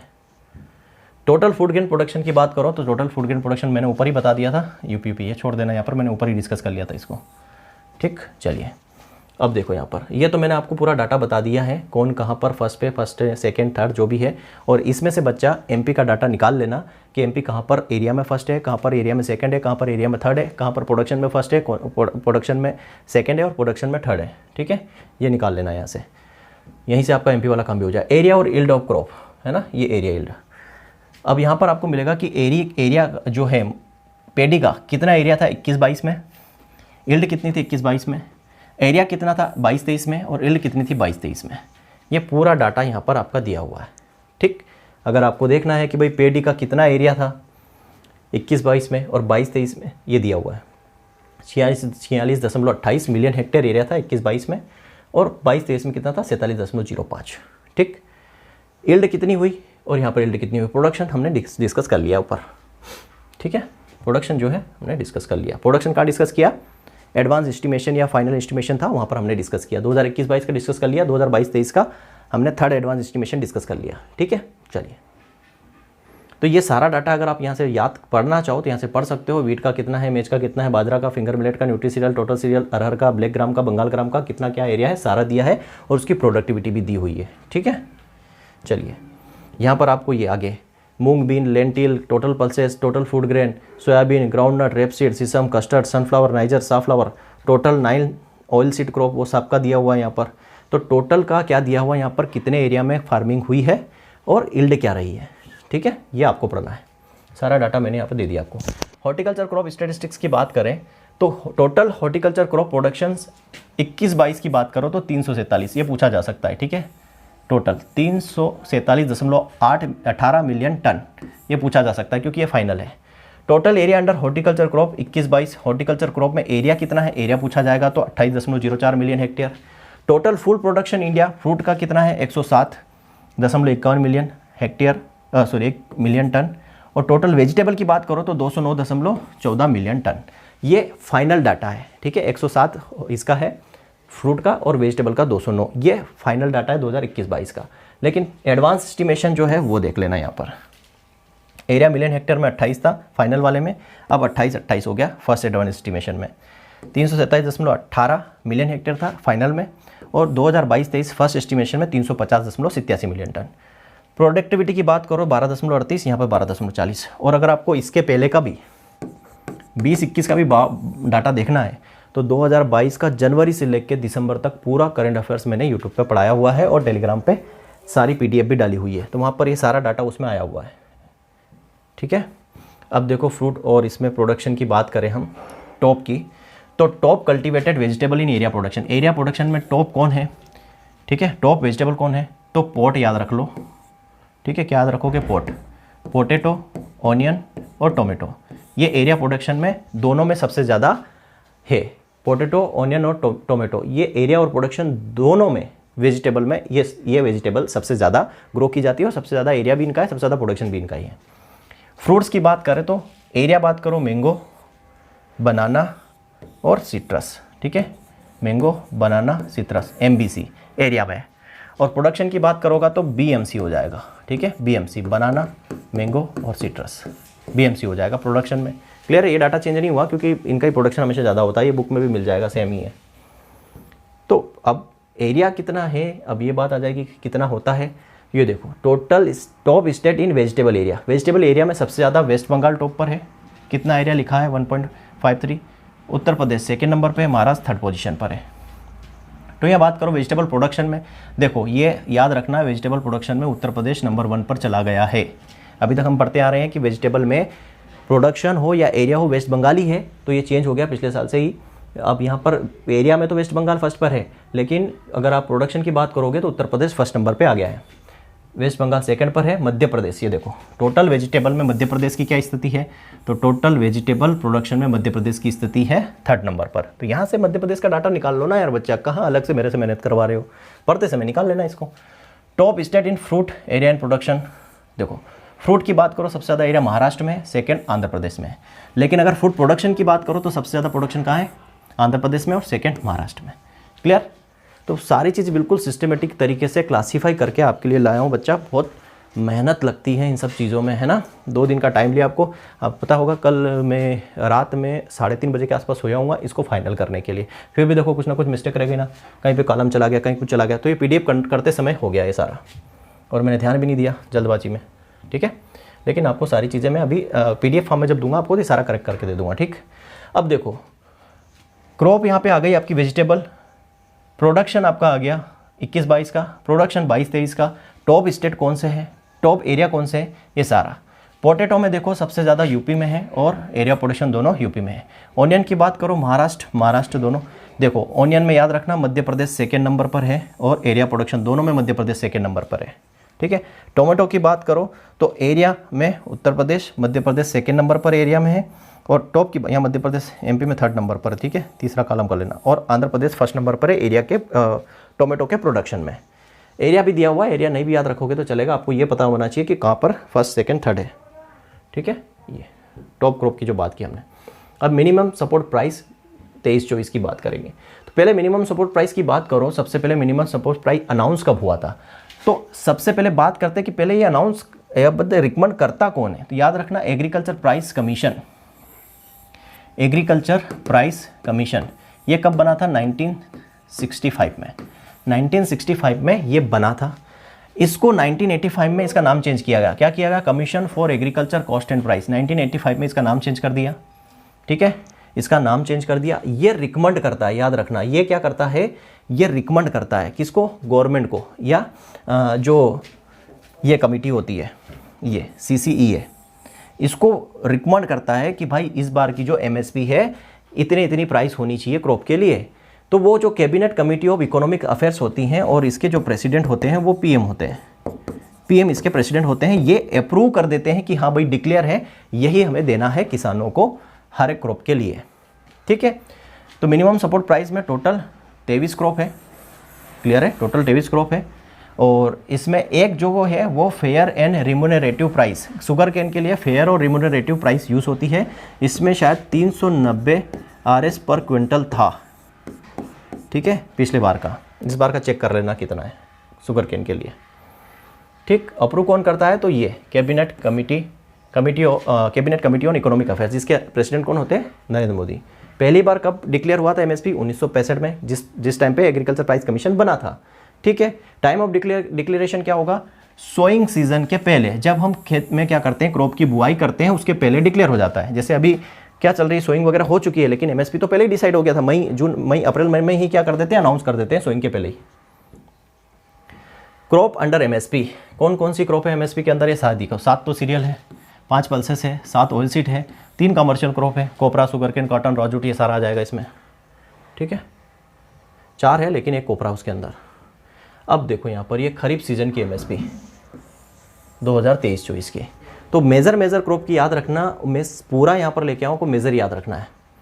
ठीक है, तो यहाँ पर पेडी कॉमन की अगर बात करो, पेडी कॉमन की तो कितनी है पेडी कॉमन की? ये वाली याद रखना आपको। ठीक है, 21 ये वाली 23-24 की 2183 रुपये। 22-23 में कितनी थी ये भी याद कर सकते हो, 2040 थी 22-23 में। अब 23-24 में बढ़ाकर कितनी कर दी? 2182 पर क्विंटल।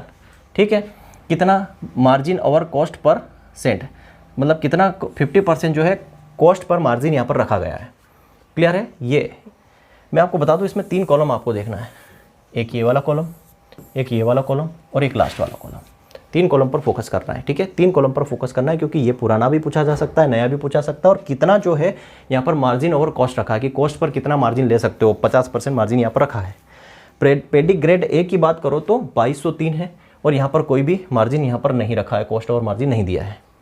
इस तरीके से ज्वार हाइब्रिड आप देख सकते हो कितनी आपको रखनी है, ये प्राइस यहाँ पर दी हुई है। अब इसमें देखो मेन चीज़ क्या है, सबसे ज़्यादा इसमें किसका है, ये रखो कितना 82, किसका है ये बाजरा का। तो margin over cost percent, margin over cost percent, तो 82% किसका है, बाजरा का, ये याद रखना। और इसमें कितनी रखी गई है MSP 2500 रुपये। ठीक है, कितनी रखी 2500 रुपये। कितना बढ़ाया, 150 रुपये बढ़ाया। देखो 2350 था, कितना बढ़ाया, 150 रुपये बढ़ाया है। ठीक है, ये भी पूछा जा सकता है कि कितना बढ़ाया गया है क्रॉप के लिए। तो ये वाला कॉलम भी याद रखना, कितनी MSP इंक्रीज़ करी है 22-23 से कितनी इंक्रीज़ करी है, ये भी याद रखना। ठीक है, तो अब इसमें पढ़ने की तो ज़रूरत नहीं ना कि मैं पढ़ के बताऊँ क्या है क्या नहीं, मैंने बता दिया। सबसे चीज़ तो ये है कि ये सबसे जो ज़्यादा मार्जिन आया है परसेंटेज में 82 किसका है, बाजरा का है, ये देखना। फिर कितना यहाँ पर है 22-23 में और कितनी बढ़ोतरी की गई है, ये सारा आपको देखना है यहाँ पर। ठीक है जी, मेजर चीज़, क्योंकि क्वेश्चन यहीं से बनते हैं। सेकेंड आपका रबी सीज़न की बात करें, रबी सीज़न में कितना है, तो रबी सीज़न में भी आपको यही 23-24 याद रखना है, कितना इंक्रीज़ हुआ है। और रिटर्न ओवर कॉस्ट या मार्जिन ओवर कॉस्ट कितना है, तो देखो वीट में कितना कर दिया है 2125, पहले 2015 था, अब 2125, कितना बढ़ाया 110 रुपये बढ़ाए। 100% यहाँ पर बात की गई है इसकी। ठीक है, सबसे ज़्यादा किसका है 104, किसका है 104, रेपसीड एंड मस्टर्ड का। रिटर्न ओवर कॉस्ट सबसे ज़्यादा किसकी है, मस्टर्ड और रेपसीड की 104, ये याद रखना है आपको। ठीक है, ये देखो मोस्ट इंपॉर्टेंट है बच्चा, यहाँ से क्वेश्चन बनेंगे आपके। ये सारा अपडेटेड करके लाया हूँ मैं डाटा। ये थोड़ा सा देखो, बोल रहा ना कहीं मिस्टेक हुई है। ICR की बात करो 16 जुलाई 1929 ना, कब 16 जुलाई 1929, 2 दिन पहले ही था इसका ICR डे, 16 जुलाई को।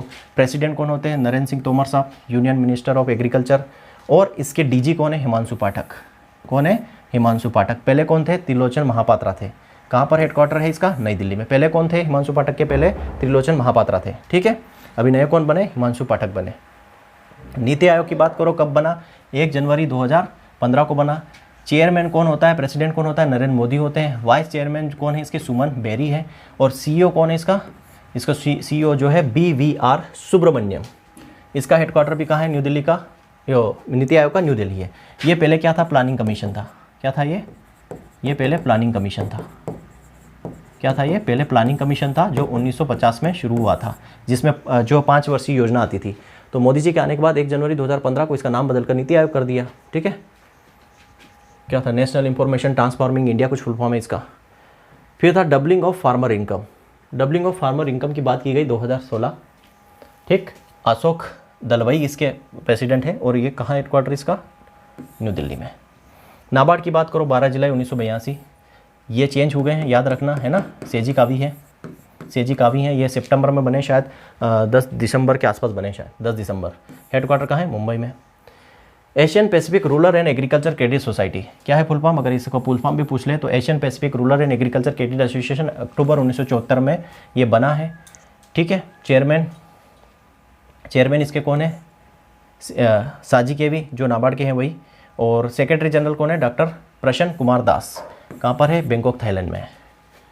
Agriculture skill council of India 2015 में बना। संजीव अस्थाना इसके चेयरमैन है। कहाँ पर है? गुड़गांव में। क्लियर। FCI कब बना? 1965 में। ये क्वेश्चन आया हुआ है आरयू में, इसलिए पढ़ा रहा हूँ, ठीक है।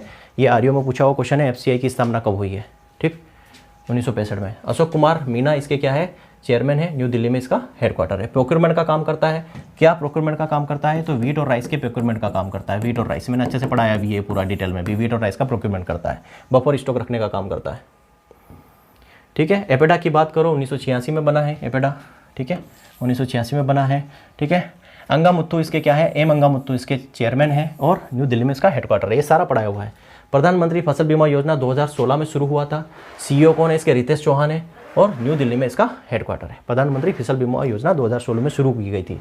आपसे यही पूछ लेगा आप शिफ्ट शुरू की गई थी। देखो इसमें प्रीमियम रखते हैं 2% प्रीमियम, 1.5% प्रीमियम और 5% प्रीमियम रखते हैं। 2% रखते हैं खरीफ क्रॉप के लिए, 1.5% रखते हैं रबी क्रॉप के लिए और 5% रखते हैं कमर्शियल क्रॉप के लिए, कमर्शियल क्रॉप के लिए, ठीक है। ये पूछा जाता है डायरेक्ट कि भाई खरीफ क्रॉप के लिए कितना प्रीमियम रखा गया था प्रधानमंत्री फसल बीमा योजना में? 2%, रबी क्रॉप के लिए 1.5% और कमर्शियल क्रॉप के लिए 5%। कमर्शियल क्रॉप्स में क्या आ जाती है? अपनी हॉर्टिकल्चर क्रॉप्स वगैरह, ठीक है, हॉर्टिकल्चर आप बोल सकते हो। और ये अपनी कॉटन वगैरह जो कमर्शियल क्रॉप है, शुगर केन वगैरह, उनके लिए है। CSCP 1965 बना, अभी डिस्कस किया हमने। कौन है इनके चेयरमैन? विजयपाल शर्मा है। इसका हेडक्वार्टर भी कहाँ है? नई दिल्ली में। यूनाइटेड नेशन 1945 में, ठीक है। एंटोनियो गटरेस इसके हैं, कहाँ पर? न्यूयॉर्क में इसका हेडक्वार्टर है। इक्रिसेट 1972, जैकलिन हैग्यूज इसके चेयरमैन है। कहाँ पर? ये हैदराबाद में। और यहाँ पर स्पेशली किसका काम होता है? पिजन पी है आपकी, ग्राम है, जल्द मोस्टली पल्सेस से रिलेटेड वर्क होता है यहाँ पर। Plant protection variety and farmer right act 2001 में आया था। लेकिन अगर अथॉरिटी पूछ ले इसकी कि अथॉरिटी कब आई थी? अथॉरिटी 2005 में, ठीक है। अथॉरिटी कब? 2005 में। इसके जो है देखो त्रिलोचन महापात्रा जो है पहले क्या थे? ICR के DG थे। अब इनको बना दिया है plant protection variety and farmer rights के चेयरमैन। कहाँ पर है? न्यू दिल्ली में। मैनेज 1986 में बना है, नहीं सुधार लेना इसको, ठीक है। मैनेज 1987 में बना है, सुधार लेना बच्चा इसको, मैं PDF में सुधार के दे दूंगा। 1987 में बना है। P चंद्रशेखरा इसके क्या है? चेयरमैन है। और हेडक्वार्टर कहाँ इसका? हैदराबाद में। फूड एंड एग्रीकल्चर ऑर्गेनाइजेशन 1945 में बना। डोंग्यू इसके चेयरमैन है। रोम इटली में इसका हेडक्वार्टर है। इंटरनेशनल जो है ऑर्गेनाइजेशन है, ये हमारा क्या डिसाइड करता है? ये हमारा इंटरनेशनल ईयर और डेज डिसाइड करता है, रिकमेंड करता है किसको? यूनाइटेड नेशन को। नाफेड 1958 में बना। चेयरमैन विजेंद्र सिंह है। MD इसके राजवीर सिंह पंवार है। न्यू दिल्ली में इसका हेडक्वार्टर है। फसाई की बात करो 2011 में बना, ठीक है। ये एक्ट की बात हो रही है ना। फसाई 2006 में भी बना था, फसाई 2006 में भी बना था, 2011 में इसका जो है रेगुलेशन हुआ था। तो राजेश भूषण साहब है इसके और न्यू दिल्ली में है, ठीक है। इसको कर लेना है फसाई 2006, नहीं तो आप कंफ्यूज हो जाओगे। 2006, 2011 में क्या था वो मैं इसके साथ ऐड कर दूंगा, 2006 कर लेना। फिक्की 1927 में आया। सुब्राकांता पांडा और नई दिल्ली में इसका हेडक्वार्टर है। क्लियर है? ये सारा मैं यहाँ पर आपके लिए लेके आया हूँ ताकि आपसे अगर कोई भी ऑर्गेनाइजेशन का पूछ ले तो जैसे कॉटन कॉर्पोरेशन इंडिया 2003 में बना, ललित कुमार गुप्ता, न्यू दिल्ली में इसका हेडक्वार्टर है।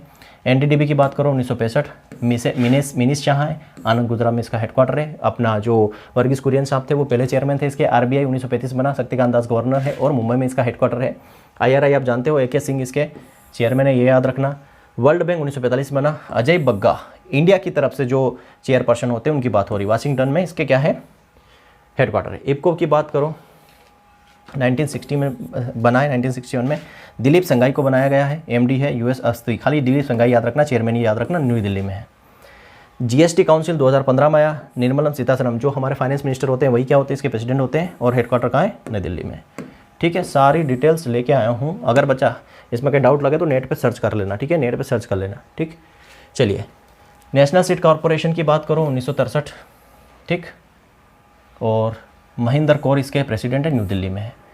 आइए जो इंटरनेशनल राइस इंस्टीट्यूट 1960 में बना, जिन्स वैली इसके क्या है चेयरपर्सन है, लॉस बेनोस फिलीपींस में है। ठीक है, मनीला मत लगा देना, लॉस बेनोस है, मनीला पहले था बुक में, अभी तक मनीला चला आ रहा है, लॉस बेनोस हो गया है।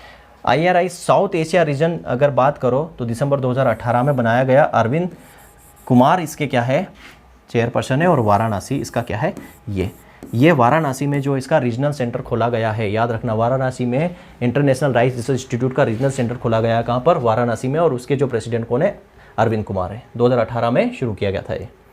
कमीशन या कंपटीशन कमीशन ऑफ इंडिया, छोड़ देना, क्या है ज़रूरत नहीं है।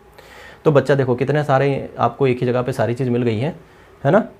तो ये सारी चीज़ें मोस्ट इंपॉर्टेंट है, इनको एक एक बार देख के जाना, कुछ भी पूछा जा सकता है। अब कुछ जो है प्रोडक्ट है जिनका 1 डिस्ट्रिक्ट 1 प्रोडक्ट में इनको लिया गया है, जैसे अमृत फल आंवला पाउडर होता है जो ये गुड़गांव हरियाणा प्लेस के लिए है। कोरी गोल्ड की बात हो रही, जो कोरिएंडर पाउडर है ये कोटा राजस्थान, इनको 1 डिस्ट्रिक्ट 1 प्रोडक्ट ब्रांड डेवलप किया गया है। कश्मीर मंत्रा स्पाइसेस है जम्मू कश्मीर का, मधु मंत्रा हनी है कहाँ पर उत्तर प्रदेश का, और Delhi bakes white cookies Delhi में है ना, वीट कुकीज़ जो गेहूं के जो बिस्किट आते हैं ना उसकी बात हो रही, उसको दिल्ली बेक के नाम से ये ब्रांड बनाया गया है। क्लाइमेट एंड इन्वायरमेंट चेंज की बात करें तो बोला गया है इंडिया ने कि नेट जीरो कब हो जाएगा, मतलब जो भी पोल्यूशन हो रहा है जीरो इमिशन है ना, जो भी पोल्यूशन हो रहा है वो जीरो कब हो जाएगा, नेट जीरो इमिशन कब हो जाएगा, 2070 तक की बात रखी गई है कि 2070 तक हो जाएगा। 2030 यूएसए ने रखा कि हम 2030 तक कर लेंगे, चाइना ने बोला हम 2050 तक कर लेंगे, इंडिया ने बोला हम 2070 तक कर लेंगे। 40% installed electric capacity from the non fossil fuel ahead of 2030 तक क्या करेंगे ये 40% जो है फ्यूल है वो नॉन फॉसिल, मतलब कि जो हम अभी यूज़ कर रहे हैं ना पेट्रोल वगैरह या जो भी है ना जिससे पोल्यूशन हो रहा है उसको रिप्लेस कर देगा ये 40% 2030 तक। तो ठीक है, non fossil to be more than 500 gigawatt by 2030 तक ये नॉन फॉसिल फ्यूल कम से कम 500 गीगावाट से ज़्यादा 2030 तक ये क्या करेंगे, decline average emission rate of 29%। मतलब अगर ये 500 गीगावाट 2030 तक अगर इंस्टॉल कर देते हैं नॉन फॉसिल फ्यूल तो लगभग 29% तक जो है क्या हो जाएगा एवरेज इमिशन डिक्लाइन हो जाएगा एट कंपेयर्स टू 14-15 में जितना था उससे 2029-30 तक। ये याद रखना 29-30 तक कितना टारगेट रखा है 29%। India reduce the emission intensity of GDP bye 45% 2030। अभी रखा है टारगेट के अंदर 2030 तक 45% तक कर देंगे जीडीपी के अंदर फ्रॉम द लेवल 2005 में जो लेवल था उससे 45%। ये देख लेना यार क्या है इसमें सारी चीज़ें है ना, मैंने पूरा ये किसका था, ये इकोनॉमिक सर्वे, ये इकोनॉमिक सर्वे 2023-24 का डाटा है, 23-24 इकोनॉमिक सर्वे 2023-24 का डाटा है यहाँ पे रखा है। तो पूछा जा सकता है कितना टारगेट रखा गया है कितना नहीं, ये सारा पूछा जा सकता है आपसे। ठीक है, पढ़ना ही है, इसमें समझाने लायक तो कुछ है नहीं, मुझे भी पढ़ना है आपको भी पढ़ना है। ठीक, पढ़ लेना इसको, कुछ इंपॉर्टेंट होगा तो मैं बता दूंगा इसमें। ठीक, हाँ ये इन्वायरमेंट रिलेटेड एक्ट है, ये पूछे जा सकते हैं कि वाटर एक्ट 1974 में आया था। ठीक, एयर एक्ट जो आया था है ना, एयर पॉल्यूशन एक्ट जो आया था 1981 में आया था, इन्वायरमेंट एक्ट 1986 में आया था, डिजास्टर मैनेजमेंट एक्ट 2005 में आया था, national environment policy 2006, national guild tribunal act जो है वो 2010 में आया था। ठीक है, ये एक्ट मोस्ट इंपॉर्टेंट है, इनको पढ़ लेना। ई वेस्ट रूल इंपॉर्टेंट है, e waste rule 2016, hazardous and other waste management and जो है ट्रांस बाउंड्री मूवमेंट रूल्स ये 2016 में आया था। जो लेटेस्ट वाले जो देखना है ना, वेटलैंड रूल जो है ना 2017 में आया था। फॉरेस्ट कंजर्वेशन रूल 2022, ये क्या किया इसमें देखो फॉरेस्ट कंजर्वेशन रूल तो पहले आ गया था, provide for the diversion of forest land only after fulfilment and compilation of provision including the settlement right under the forest right act. Forest right act में सेटलमेंट्स के लिए फॉरेस्ट कंजर्वेशन रूल 2022 में आया, ये याद रखना, फॉरेस्ट कंजर्वेशन रूल 2022 में आया था। कोस्टल एक्वाकल्चर अथॉरिटी 2023, ये भी इंपॉर्टेंट है क्योंकि लेटेस्ट है, कोस्टल एक्वाकल्चर अथॉरिटी। ठीक है भैया। Top 3 state cover under the micro irrigation. कई सारे बच्चे मैसेज कर रहे थे सर क्या है क्या है क्या है, ये लो डाटा आपका। Top 3 state under micro irrigation 2022 तक का डाटा है, ये 30 दिसंबर 2022 तक का डाटा है। ठीक है, 2022 तक का। तो टॉप 3 स्टेट आप देख सकते हो। ड्रिप इरिगेशन में पहले नंबर पर है महाराष्ट्र, दूसरे पे आंध्र प्रदेश, तीसरे पे तमिलनाडु। किसमें? ड्रिप इरिगेशन में। टोटल ड्रिप इरिगेशन का एरिया कितना है भारत में? इकाई, दहाई, सैकड़ा, हज़ार, 10,000, लाख, 10 लाख, 66,79,434। स्प्रिंकलर में सबसे ज़्यादा राजस्थान पहले नंबर पे है, कर्नाटक दूसरे पे, गुजरात थर्ड पे। टोटल एरिया कितना है? 78,12,443। टोटल मतलब ड्रिप प्लस स्प्रिंकलर दोनों को मिलाकर राजस्थान फर्स्ट पे, महाराष्ट्र सेकंड पे, आंध्र प्रदेश थर्ड। देखो डाटा भी लिखा हुआ है, कोई कंफ्यूजन नहीं कौन सा फर्स्ट है कौन सा डेट। टोटल एरिया याद रख लेना, टोटल कितना है? 1,44,91,870। ठीक है। कल से बच्चा रात में लेट सोया ना, 3-4 बजे के आसपास सोया आपके पीपीटी तैयार करके, तो गला बहुत ख़राब हो रहा है। दूसरी चीज़, आज एनर्जी भी लॉस है, आज मेरा फास्ट है ना, आज मेरा फास्ट है, तो एनर्जी भी लॉस है। पर आपको ये चीज़ें देनी थी मुझे क्योंकि बहुत सारी मैटर है। आप सोचोगे सर कितना मैटर है, कब पढ़ेंगे, लेकिन पढ़ना पड़ेगा। जो इंपॉर्टेंट बता रहा हूँ, जैसे इंपॉर्टेंट है उसको पढ़ना है। अब देखो कंजप्शन ऑफ फर्टिलाइज़र वगैरह की बात कर लेते हैं। ये all India consumption, production and import of fertiliser. तो देखो कंजप्शन कितना है? कंजप्शन है नाइट्रोजन का 194 के आसपास, ठीक, 194 के आसपास। फास्फोरस का कितना है? 78.28। पोटास का कितना है? 25.29। टोटल कंजप्शन कितना है ये याद रखना, टोटल याद रखना, टोटल कंजप्शन कितना है एनपीके का। प्रोडक्शन की बात करो तो टोटल याद रखना 185.53 है। और टोटल इंपोर्ट कितना हो रहा है? तो 97.10 इंपोर्ट हम कर रहे हैं। ठीक, चलिए अब बात करते हैं। ठीक है, अब यहाँ पे बात करते हैं। देखो ये जो fertilizer production and consumption report आई है रिव्यू, उसके अकॉर्डिंग यहाँ जो है ना ये 18.40 है कुछ डाटा। यहाँ पर मैं वही बोला ना, अलग अलग रिव्यू रिपोर्ट्स में अलग है। देखो मैंने लिखा है as per the annual review of fertiliser production and consumption 2022-23। ये एक फर्टिलाइज़र डिपार्टमेंट, कहाँ से ली गई मैंने ये रिपोर्ट? ये ली है मैंने फर्टिलाइज़र डिपार्टमेंट से। ठीक है, और ये एनुअल रिपोर्ट जो है हमारी वहाँ से है। तो कंफ्यूज नहीं होना, 16 हालांकि ये पूछा नहीं जाएगा, फिर भी 18 यहाँ पर 40 होगा। ठीक, चलिए तो यहाँ पर अब देखना है हमें टॉप स्टेट कौन से कंजप्शन ऑफ फर्टिलाइज़र पर केजी की बात हो रही है, टोटल की बात नहीं हो रही है, पर केजी में। अगर आपसे यूनियन टेरिटरी पूछी जाए तो सबसे ज़्यादा कहाँ पर, किस यूनियन टेरिटरी में जो है कंजप्शन होता है फर्टिलाइज़र का? तो पुडुचेरी 217 नाइट्रोजन का, 55-29 फास्फोरस का और 39-68 पोटास का, और टोटल 312 यूनियन टेरिटरी में। और अगर आपसे सिर्फ स्टेट पूछा जाए किस स्टेट में है, तो पंजाब पहले नंबर पर है, आंध्र प्रदेश दूसरे नंबर पर है। ठीक है, पंजाब पहले नंबर पर, आंध्र प्रदेश दूसरे नंबर पर है। टोटल कितना है? 337.15 यहाँ पर KG per hectare, 337.15 KG per hectare. लेकिन ये डाटा तो याद रखना 300 केजी, 337.15 केजी पर हेक्टेयर। लेकिन ये वाला डाटा भी याद रखना, कौन सा? Per hectare consumption of total fertiliser nutrient NPK 146.7 KG per hectare. ये डाटा भी याद रखना क्योंकि ये इसके अकॉर्डिंग 21-22 के अकॉर्डिंग। ठीक है, ये भी पूछा जा सकता है। अगर all India NPK use ratio, आप कितना एनपीके यूज़ कर रहे हो? नाइट्रोजन आप यूज़ कर रहे हो 7.7, पोटास आप फास्फोरस यूज़ कर रहे हो 3.1 और पोटास यूज़ कर रहे हो 1। ठीक है, 21-22 का ये अगर पूछा जाए तो कितना यूज़ करोगे? जैसे आपको पता है सीरियल में क्या देते हो आप? 421, पल्सेस में 121, ये रिकमेंडेड है। ठीक है, ऑयल सीड में देते हो 321, फाइबर में देते हो आप 214, ऐसा कुछ। तो रिकमेंडेड कितना है? 421 सीरियल के लिए। लेकिन हम दे कितने रहे एनपीके? 7.7 नाइट्रोजन, 3.1 फास्फोरस और 1 जो है पोटास दे रहे हैं।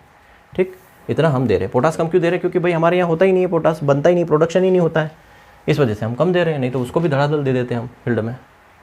अब देखो आगे से ये पूछा जाए टॉप 5 फर्टिलाइजर कंज्यूमिंग स्टेट, सबसे ज़्यादा कहाँ पर कंजप्शन हो रहा है फर्टिलाइजर का बच्चा? तो पहले नंबर पे यूपी, दूसरे पर महाराष्ट्र और तीसरे नंबर पर है हमारा मध्य प्रदेश। सुक्का दाता सबका साथी मेरा मध्य प्रदेश है। ठीक है, चलिए मध्य प्रदेश तीसरे नंबर पे है कंज्यूमिंग स्टेट की बात हो रही, टोटल कंजप्शन की बात हो रही, और पर केजी की पूछा जाए तो पंजाब है, ठीक है। कर्नाटका चौथे नंबर पर है, पंजाब पाँचवें नंबर पर है, ठीक, ये याद रखना। सारी चीज़ लेके आऊँ बच्चा, आपका कोई डाउट होगा तो भी देख लेंगे।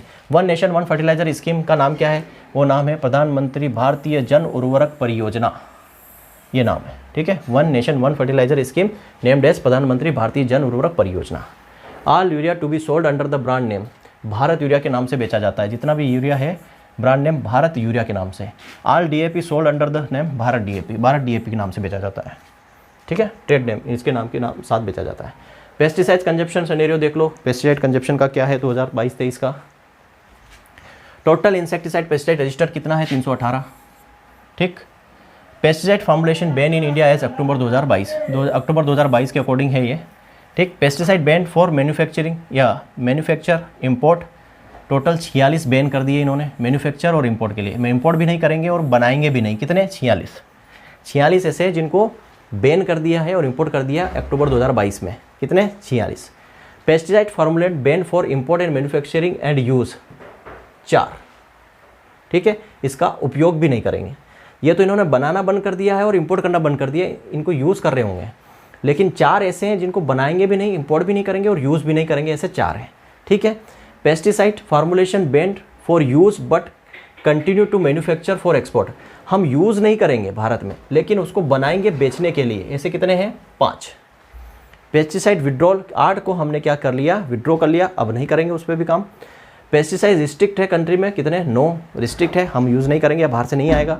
Union government has approved the sale of pesticide through the e commerce website in India, government ने क्या कर दिया? अप्रूव कर दिया, ई कॉमर्स वेबसाइट से भी क्या पेस्टिसाइड को सेल कर सकते हो, ऑनलाइन भी सेल कर सकते हो। All e commerce platform including Amazon and Flipkart can home delivery pesticide to be customer, मतलब अमेजॉन और फ्लिपकार्ट के थ्रू आपको होम डिलीवरी भी मिल जाएगी अब पेस्टिसाइड की, ठीक है। देखो top pesticide consuming state in India, अब ये इंपॉर्टेंट है, टॉप पेस्टिसाइड कंज्यूमिंग स्टेट कौन कौन से हैं? महाराष्ट्र पहले नंबर पर है बच्चा, कितना? 13,175 मेट्रिक टन। उत्तर प्रदेश दूसरे नंबर पर है, ठीक, ये दोनों याद रखना, महाराष्ट्र पहले पर, उत्तर प्रदेश दूसरे नंबर पर है पेस्टिसाइड कंजप्शन में, ठीक है।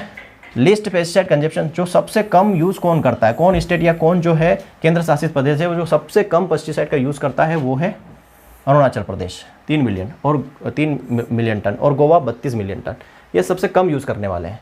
Total consumption of bio pesticide as national level, bio pesticide का कितना यूज़ होता है नेशनल लेवल पर?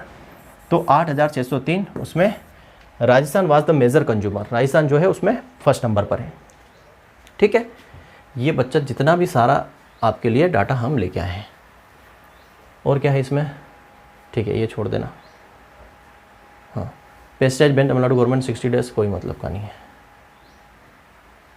चलिए अब Indian food processing sector at a glens, food processing sectors की बात करते हैं। Total number of mega food parks कितने हैं? 42। एमपी में बेटा 2 है मेगा फूड पार्क 2 हैं, एक देवास में है और एक खरगोन में है। कहाँ है? एक खरगोन में, ठीक है। देवास में है वो अवंती नाम से है, और ये इंडीज नाम से है। Avanti mega food park Dewas में और Indies mega food park Khargone में है। टोटल 42 है, इसमें 23 तो वर्केबल है, बाकी शायद जो अंडर कंस्ट्रक्शन वो चल रहे होंगे। कोल्ड स्टोरेज कैपेसिटी कितनी है? वो मेगा फूड पार्क में 32 मिलियन टन है, ठीक। मिनिमम लैंड रिक्वायरमेंट कितनी चाहिए? मेगा फूड पार्क अगर आपको सेटअप करना है, लगाना है मेगा फूड पार्क, 50 एकड़ ज़मीन चाहिए। ये एफओ का पूछा हुआ क्वेश्चन है, एफओ या शायद नाबार्ड का पूछा हुआ क्वेश्चन है। Food processing industry contribute in agriculture sector, 9% जो है फूड प्रोसेसिंग इंडस्ट्री कंट्रीब्यूट कर रही है एग्रीकल्चर सेक्टर के अंदर, ठीक है, 9%। Food processing industry manufacturing sector में 10% कंट्रीब्यूट कर रही है। तो ये मैन्युफैक्चरिंग वाला नहीं भी पढ़ोगे चलूँगा, पर एग्रीकल्चर में 9% जो है शेयर है इसका। Post harvest cereal and pulses account कितना है? 4 से 6%, याद रखना। Post harvest loss in cereal and pulses 4 से 6%। Post harvest losses in vegetable account 7 से 12%। Post harvest losses fruit account 6 से 18%। Wastage food item from to the consumer 25% waste हो जाता है। देखो ये अभी सब डाटा आया हुआ है, वही डाटा नहीं तो बोलोगे सर वेजिटेबल से 30% लॉस हो जाता है, ये लॉस हो जाता है, तो अब चेंज हो गया है, टेक्नोलॉजी बहुत ज़्यादा हो गई है बच्चा, और ये सब डाटा जो है अभी लेटेस्ट वाला है, ठीक है। ऑर्गेनिक फार्मिंग, यहाँ पे भी कई सारे क्वेश्चन है आपके ऑर्गेनिक फार्मिंग से related. Total area organic certification India के अंदर टोटल एरिया कितना है बच्चा? 5.9 मिलियन हेक्टेयर, ठीक है। 5.9 मिलियन हेक्टेयर है, 3.6 मिलियन हेक्टेयर कल्टिवेबल एरिया है और 2.3 million hectare wild harvest collection है। देखो टोटल कितना है 5.6, 3.6 तो क्या है 5.9 टोटल है, मतलब 6 मिलियन हेक्टेयर बोल सकते हो, उसमें 3.6 जो है कल्टिवेबल एरिया है, 2.3 आप बोल सकते हो वो वाइल्ड हार्वेस्ट कलेक्शन है। ठीक है, तो अगर कल्टिवेबल पूछ ले ऑर्गेनिक फार्मिंग एरिया तो 3.6 आपको लगाना है। यहाँ से भी कई सारे क्वेश्चन आपके क्लियर होने वाले हैं जो आपके मन में है कि सर इसका आंसर क्या होगा। Total certified organic production India के अंदर कितना है 3.5 million metric tonne. Total number of organic product in India 2.64 million. State and largest area under organic certification, वो राज्य का नाम बताओ जिसमें ऑर्गेनिक सर्टिफिकेशन का एरिया सबसे ज़्यादा है। तो बच्चा हमारा प्यारा मध्य प्रदेश जो है वो फर्स्ट नंबर पर है, सेकंड पे आपका राजस्थान है, थर्ड नंबर पर महाराष्ट्र है। तो मध्य प्रदेश अभी भी फर्स्ट नंबर पर है। इंडियाज फर्स्ट ऑर्गेनिक स्टेट कौन सा है बच्चा, सिक्किम पहला ऑर्गेनिक राज्य है ये कब डिक्लेयर हुआ था 18 जनवरी 2016 को। सेकेंड ऑर्गेनिक राज्य की बात करो तो उत्तराखंड जो है सेकेंड ऑर्गेनिक राज्य है। Country with largest area under organic farming, वो देश का नाम बताओ जहाँ पर ऑर्गेनिक फार्मिंग का एरिया सबसे ज़्यादा है, तो वो है ऑस्ट्रेलिया 35.7 मिलियन हेक्टेयर। दूसरे नंबर पर अर्जेंटीना है। Country with highest number of organic producer, सबसे ज़्यादा organic producer in the world में इंडिया है भैया, ये इंपॉर्टेंट है। वर्ल्ड में सबसे ज़्यादा ऑर्गेनिक प्रोड्यूसर कहाँ पर है, इंडिया में, क्योंकि पॉपुलेशन ज़्यादा है ना, ऑस्ट्रेलिया तो छोटा सा देश है। तो more than 30% of the world organic producer are in India, 30% से ज़्यादा कहाँ है वर्ल्ड का, इंडिया के अंदर है organic producer. India's rank in terms of organically cultivated areas, चौथी रैंक है। ठीक है, इंडिया की रैंक क्या है, चौथी है। ऑर्गेनिक कल्टीवेशन एरिया में इंडिया की चौथी रैंक है in terms of organic producer. Largest produced organic commodity oilseed है, सबसे ज़्यादा ऑर्गेनिक कमोडिटी कौन सी है, ऑयलसीड है। ठीक है, उसके बाद फाइबर है, उसके बाद आपकी शुगर है। ये ऑर्गेनिक प्रोडक्ट सबसे ज़्यादा ऑयलसीड यहाँ पर हो रहा है। सारा डाटा है बच्चा, बहुत टाइम लगा है इस सबको करने में। ICR organic farming research focus, ICR organic farming किस पर फोकस कर रहा है, राइस पर, वीट पर, कॉटन पर, देसी वाला, ठीक है, मेज पर, सोयाबीन पर, इन सब में क्या करना चाह रहा है वो ऑर्गेनिक फार्मिंग को फोकस कर रहा है। Zero budget national farming participant state, 6 state है जीरो बजट नेचुरल फार्मिंग में जो पार्टिसिपेट करते हैं, आंध्र प्रदेश, हिमाचल प्रदेश, हरियाणा, कर्नाटक, गुजरात और केरला। यहाँ पर जीरो बजट नेचुरल फार्मिंग होती है। First state to introduce organic agriculture act policy, Uttarakhand पहला राज्य है जिसने ऑर्गेनिक एग्रीकल्चर एक्ट या पॉलिसी बनाई। ऑर्गेनिक एग्रीकल्चर एक्ट या पॉलिसी बनाने वाला पहला राज्य उत्तराखंड है। कब बनाई, 2015 में। India's rank in world startup ecosystem, world startup ecosystem में इंडिया की रैंक तीसरी है, पहले पे यूएस है, दूसरे पे चाइना है। ठीक है ना बच्चा, बहुत सारा डाटा लेके आया हूँ मैं आपके लिए, है ना। अभी तो ऐसा लग रहा होगा ना कि ये करंट अफेयर क्या है, 2 पेज 3 पेज का होगा, छोटा मोटा ये प्रोडक्शन एरिया बता दिया और एमएसपी वगैरह बता दिया, हो गया ख़त्म। नहीं, अभी तो ये फिर भी कम है। एएफओ के लिए तो कम से कम और भी ज़्यादा आएगा, है ना, क्योंकि आपके इसमें एनिमल हस्बेंड्री फिशरी नहीं है, फिर भी उसका भी डाटा मैं लेके आया हूँ, क्योंकि 2 क्वेश्चन पूछे गए थे, एक एनिमल हस्बेंड्री से, एक फिशरी से। यहाँ से क्वेश्चन पूछे गए थे जल शक्ति से, तो इसलिए मैं जल शक्ति भी लिया। मिनिस्ट्री ऑफ जल शक्ति क्या है, ये आ जाएगा आपका, मई 2019 में बनी थी और इसके मिनिस्टर कौन है, गजेंद्र सिंह शेखावत, हमने पढ़ लिया ऊपर, गजेंद्र सिंह शेखावत इसके मिनिस्टर हैं। ठीक है, 2 मिनिस्ट्रीज इसके अंदर है, मिनिस्ट्री ऑफ वाटर रिसोर्सेज और river development, ministry of water resources and river development and ministry of drinking water and sanitation. तो आप क्वेश्चन ये बन सकता है कि जो जल शक्ति मिनिस्ट्री है वो was formed by the merging of 2 ministry, किन 2 मिनिस्ट्री को मर्ज करके बनाई गई है जल शक्ति मिनिस्ट्री। कब बनी है, मई 2019 में। लेकिन किन 2 मिनिस्ट्री को मिलाया गया, वाटर रिसोर्सेज और रिवर डेवलपमेंट और ड्रिंकिंग वाटर एंड सैनिटेशन, दोनों को मर्ज करके जल शक्ति बना दिया गया। Ministry of Jal Shakti has launched first census of water bodies in consonance with the 6th minor irrigation census under the centrally sponsor scheme irrigation census. Irrigation census इन्होंने सबसे पहले फर्स्ट लॉन्च किया था, 6th minor irrigation census under the central sponsor scheme irrigation census. तो ये इतना important नहीं है, कब किया था ज़रूरी नहीं है। रिपोर्ट क्या थी, फर्स्ट वाटर बॉडी सेंसस की, जो पहला सेंसस इन्होंने किया था उसमें क्या चीज़ आई निकल के। Total number of water bodies जो है country according to first census of water body, पहली जो सेंसस इन्होंने की थी, टोटल वाटर बॉडी कितनी है इंडिया के अंदर, 24,24,540 वाटर बॉडीज है इंडिया के अंदर। As per the first census of water body, what percentage of water bodies in the rural area, rural area में कितनी है, ये टोटल कितनी है, 24,24,540 वाटर बॉडी है, उसमें से 97.1% जो है ग्रामीण इलाके में है वाटर बॉडीज। देखा गांव के लोग कितने अच्छे हैं, पानी बिल्कुल, क्योंकि जगह है ना भाई, शहर में तो रोड बन गए हैं, कहीं जगह ही नहीं है, कहाँ पर वाटर बॉडीज होगी। इतनी 23,55,055 रूरल में है, केवल 2.9% जो है वो अर्बन एरिया में है। Highest number of ponds and reservoir कहाँ पर है बच्चा? वेस्ट बंगाल में। सबसे ज़्यादा, ये आपका वाटरशेड वाले सेक्शन में भी क्वेश्चन आ सकता है ये कि सबसे ज़्यादा पॉन्ड्स एंड रिजर्वियर कहाँ पर है? वेस्ट बंगाल में। हाईएस्ट नंबर ऑफ टैंक कहाँ है? आंध्र प्रदेश में। हाईएस्ट नंबर ऑफ लेक कहाँ है? तमिलनाडु में। Leading state of water conservation scheme, water conservation scheme का सबसे लीडिंग स्टेट कौन सा है? महाराष्ट्र। मतलब वाटर को कंजर्व करने के लिए, वाटर को कंजर्व करने वाला जो राज्य है, लीडिंग राज्य, वो महाराष्ट्र है। Major type of body ponds, जो तालाब है वो कितने हैं? लगभग 60% के आसपास, इतना है वाटर बॉडीज पॉन्ड्स का। टैंक जो है 15.3%, 7%, और रिजर्वियर है 12.1%। और क्या है ये, उसको क्लासीफाई किया हुआ कितना क्या पॉइंट है। और वाटर कंजर्वेशन स्कीम्स, इसमें पर्कोलेशन टैंक्स आ जाएगा, चेक डैम्स आ जाएगा, 9.3% है, और बाकी अदर्स में आ जाएगा सारा। ठीक है, तो ये मिनिस्ट्री ऑफ या जल शक्ति के बारे में मैंने बता दिया। वाटर पॉलिसी, इसमें वाटर पॉलिसी के बारे में मैंने बताया था आपको। वाटर पॉलिसी 2002 में आई थी, फिर उसको रिफॉर्म किया गया था 2012 में। ठीक है, ये याद रखना। और इसका लक्ष्य रखा गया है, टारगेट क्या रखा गया है जल शक्ति के अकॉर्डिंग? 2024 तक हर घर में क्या होगा? नल होगा। ठीक, अब ये कुछ क्या है, इंडेक्स है, इनको देख लो क्या है। ह्यूमन जो है रैंकिंग इंडिया की क्या है। ह्यूमन डेवलपमेंट इंडेक्स की बात करो तो भारत 132वीं रैंक पर है ह्यूमन डेवलपमेंट इंडेक्स में। तो ये आपके जीके में भी काम आ जाएगा बच्चा, है ना। फर्स्ट रैंक इसकी नॉर्वे की। ग्लोबल इनोवेशन इंडेक्स पहले नंबर पर कौन है? स्विट्ज़रलैंड है। और भारत की रैंक क्या है? 46। ग्लोबल हंगर इंडेक्स, भूखमरी में भारत 107वें नंबर पर है ना। ग्लोबल फूड सिक्योरिटी इंडेक्स में भारत जो है 71वें नंबर पर है, पहला आयरलैंड। जेंडर गैप में 135 नंबर पर है। ग्लोबल इंटरप्रीनर इंडेक्स में 68 नंबर पर है भारत। और इन्वायरमेंट परफॉर्मेंस इंडेक्स में 180 नंबर पर है। ठीक, पॉल्यूशन वाली बात हो रही है इन्वायरमेंट परफॉर्मेंस में। क्लाइमेट चेंज परफॉर्मेंस में 10वें नंबर पर है। और ईज़ ऑफ डूइंग बिजनेस में 63 नंबर पर है। तो ये इंडिया की जो है कंडीशंस है, रैंकिंग है वर्ल्ड के अंदर। ठीक है, पत्रकारिता में देखा होगा 168वें नंबर पर है ना। कुछ मिसलिनियस पॉइंट है बच्चा, है ना।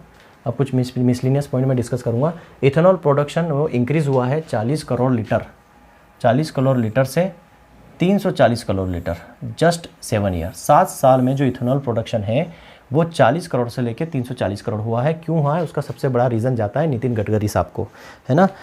ठीक, क्योंकि वो मेरा पॉइंट ऑफ व्यू से मुझे वो बंदा बहुत ही सॉलिड लगता है ना। मुझे वो पीएम कैंडिडेट भी लगता है, उसको बनाना चाहिए नितिन गडकरी जी को। क्योंकि अटल जी के बाद मुझे कोई लगता है ऐसा बंदा, ऐसा राजनीति में कोई नेता जिसका शायद कोई शत्रु ना हो, अजात शत्रु हम अटल जी को बोलते हैं, वैसे गडकरी जी है। क्योंकि विपक्ष भी सब लोग उनका बहुत अच्छा सम्मान करते हैं और बहुत सॉलिड काम करते हैं।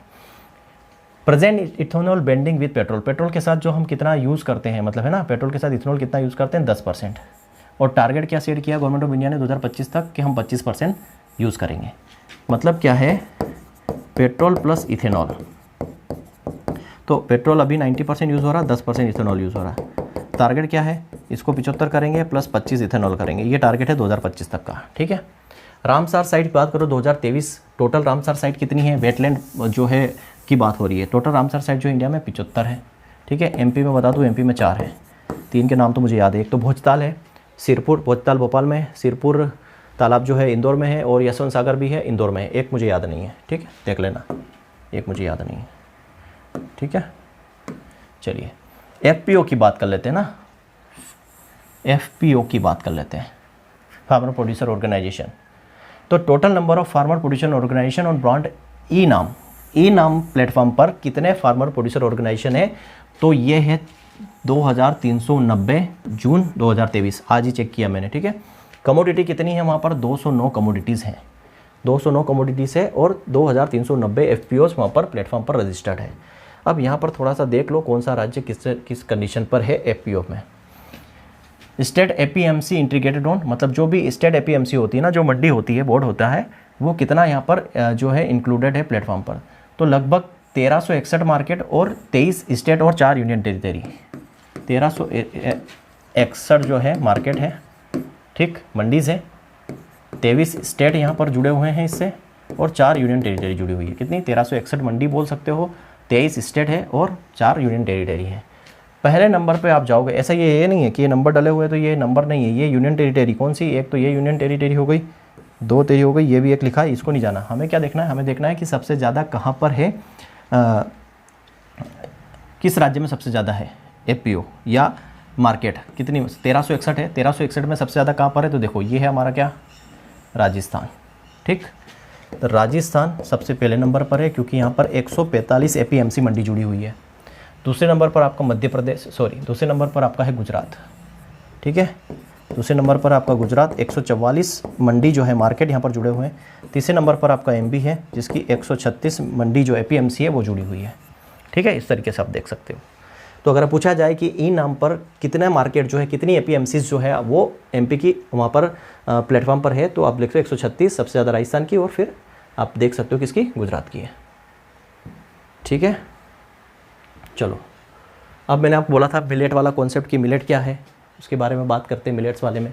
तो मिलेट आर, ठीक है, रिब्रांडेड, मिलेट को रीब्रांड किया गया है एज ए न्यूट्री सीरियल 2018 में। कब, जब 2018 में हमने नेशनल ईयर मनाया था मिलेट्स का, तो न्यूट्री सीरियल, मिलेट्स को हमने क्या बोल दिया था, न्यूट्री सीरियल बोल दिया था। ठीक है, मिलेट्स को न्यूट्री सीरियल कब बोला गया, 2018 में, जिस साल हमने नेशनल ईयर ऑफ मिलेट मनाया था। Government of India 2023-24 confer the research institute हमने मनाया था, सीधी सी बात है। Indian institute of millet research Hyderabad में है, ये याद रखना। To India the global hub of millet, government of India design to the meet, हाँ देखो, to make India a global hub of millets, millets का पूरे इंडिया में या इंडिया का जो ग्लोबल हब बनाने के लिए गवर्नमेंट ऑफ इंडिया ने डिज़ाइन किया मिलेट को, क्या, श्री अन्ना, क्या बोला गया इसको, श्री अन्न, याद रखना। 2018 में इसको न्यूट्री सीरियल बोला गया, और गवर्नमेंट इंडिया इसको ग्लोबल लेवल पर अच्छा खासा बनाना चाह रही है इंडिया को, न्यूट्री सीरियल को, तो इसको क्या बोला गया, श्री अन्न बोला गया। ठीक, चलिए ये इसकी बात हो गई। कुछ एनिमल से रिलेटेड मैं डाटा लाया हूँ क्योंकि पिछली बार क्वेश्चन पूछे गए थे, एक क्वेश्चन एनिमल का था, एक फिशरीज का था। टोटल मिल्क प्रोडक्शन 2021-22 का 221.06 मिलियन टन है, 24% है ग्लोबल मिल्क प्रोडक्शन का। 5 major milk producing state, Rajasthan पहले नंबर पर, उत्तर प्रदेश दूसरे नंबर पर, और मध्य प्रदेश ये रहा तीसरे नंबर पर है मिल्क प्रोडक्शन में। ठीक, चलिए टोटल ईक प्रोडक्शन 21-22 में कितना है, 129.60 बिलियन नोज है। ईक प्रोड्यूसिंग स्टेट आंध्र प्रदेश में सबसे पहले नंबर पर है ईग में, तमिलनाडु दूसरे नंबर पर है, तीसरे पे तेलंगाना है, चौथे वेस्ट बंगाल, पाँचवें पे ये है। मीट प्रोडक्शन की बात कर लेते हैं तो 9.29 मिलियन टन है प्रोडक्शन मीट का 21-22 में। सबसे ज़्यादा कहाँ पर है मीट प्रोडक्शन, महाराष्ट्र, उत्तर प्रदेश और वेस्ट बंगाल। ठीक, 3 याद रख लीजिए। पर कैपिटा अवेलेबिलिटी मिल्क की देखो कितनी है, 444 ग्राम पर डे है। मिल्क की अवेलेबिलिटी कितनी है, 444 ग्राम पर डे। पिछला डाटा 427 का था। पर कैपिटा ईक की अवेलेबिलिटी 95 नोस पर एनम है, एक साल में 95 अंडे हैं। पर कैपिटा मीट की अवेलेबिलिटी कितनी है, 6.82 kg पर एनम है, साल में 6.82। Share of live stock constant price agriculture, मतलब जो है किनका, लाइव स्टॉक का एग्रीकल्चर में शेयर कितना है जीडीपी में, 30.13%। ठीक, 4.9% वो इंक्रीज हुआ है, 30.13%। Total number of registered breed कितनी है इंडिया में, 222 ब्रीड जो है वो रजिस्टर्ड ब्रीड है।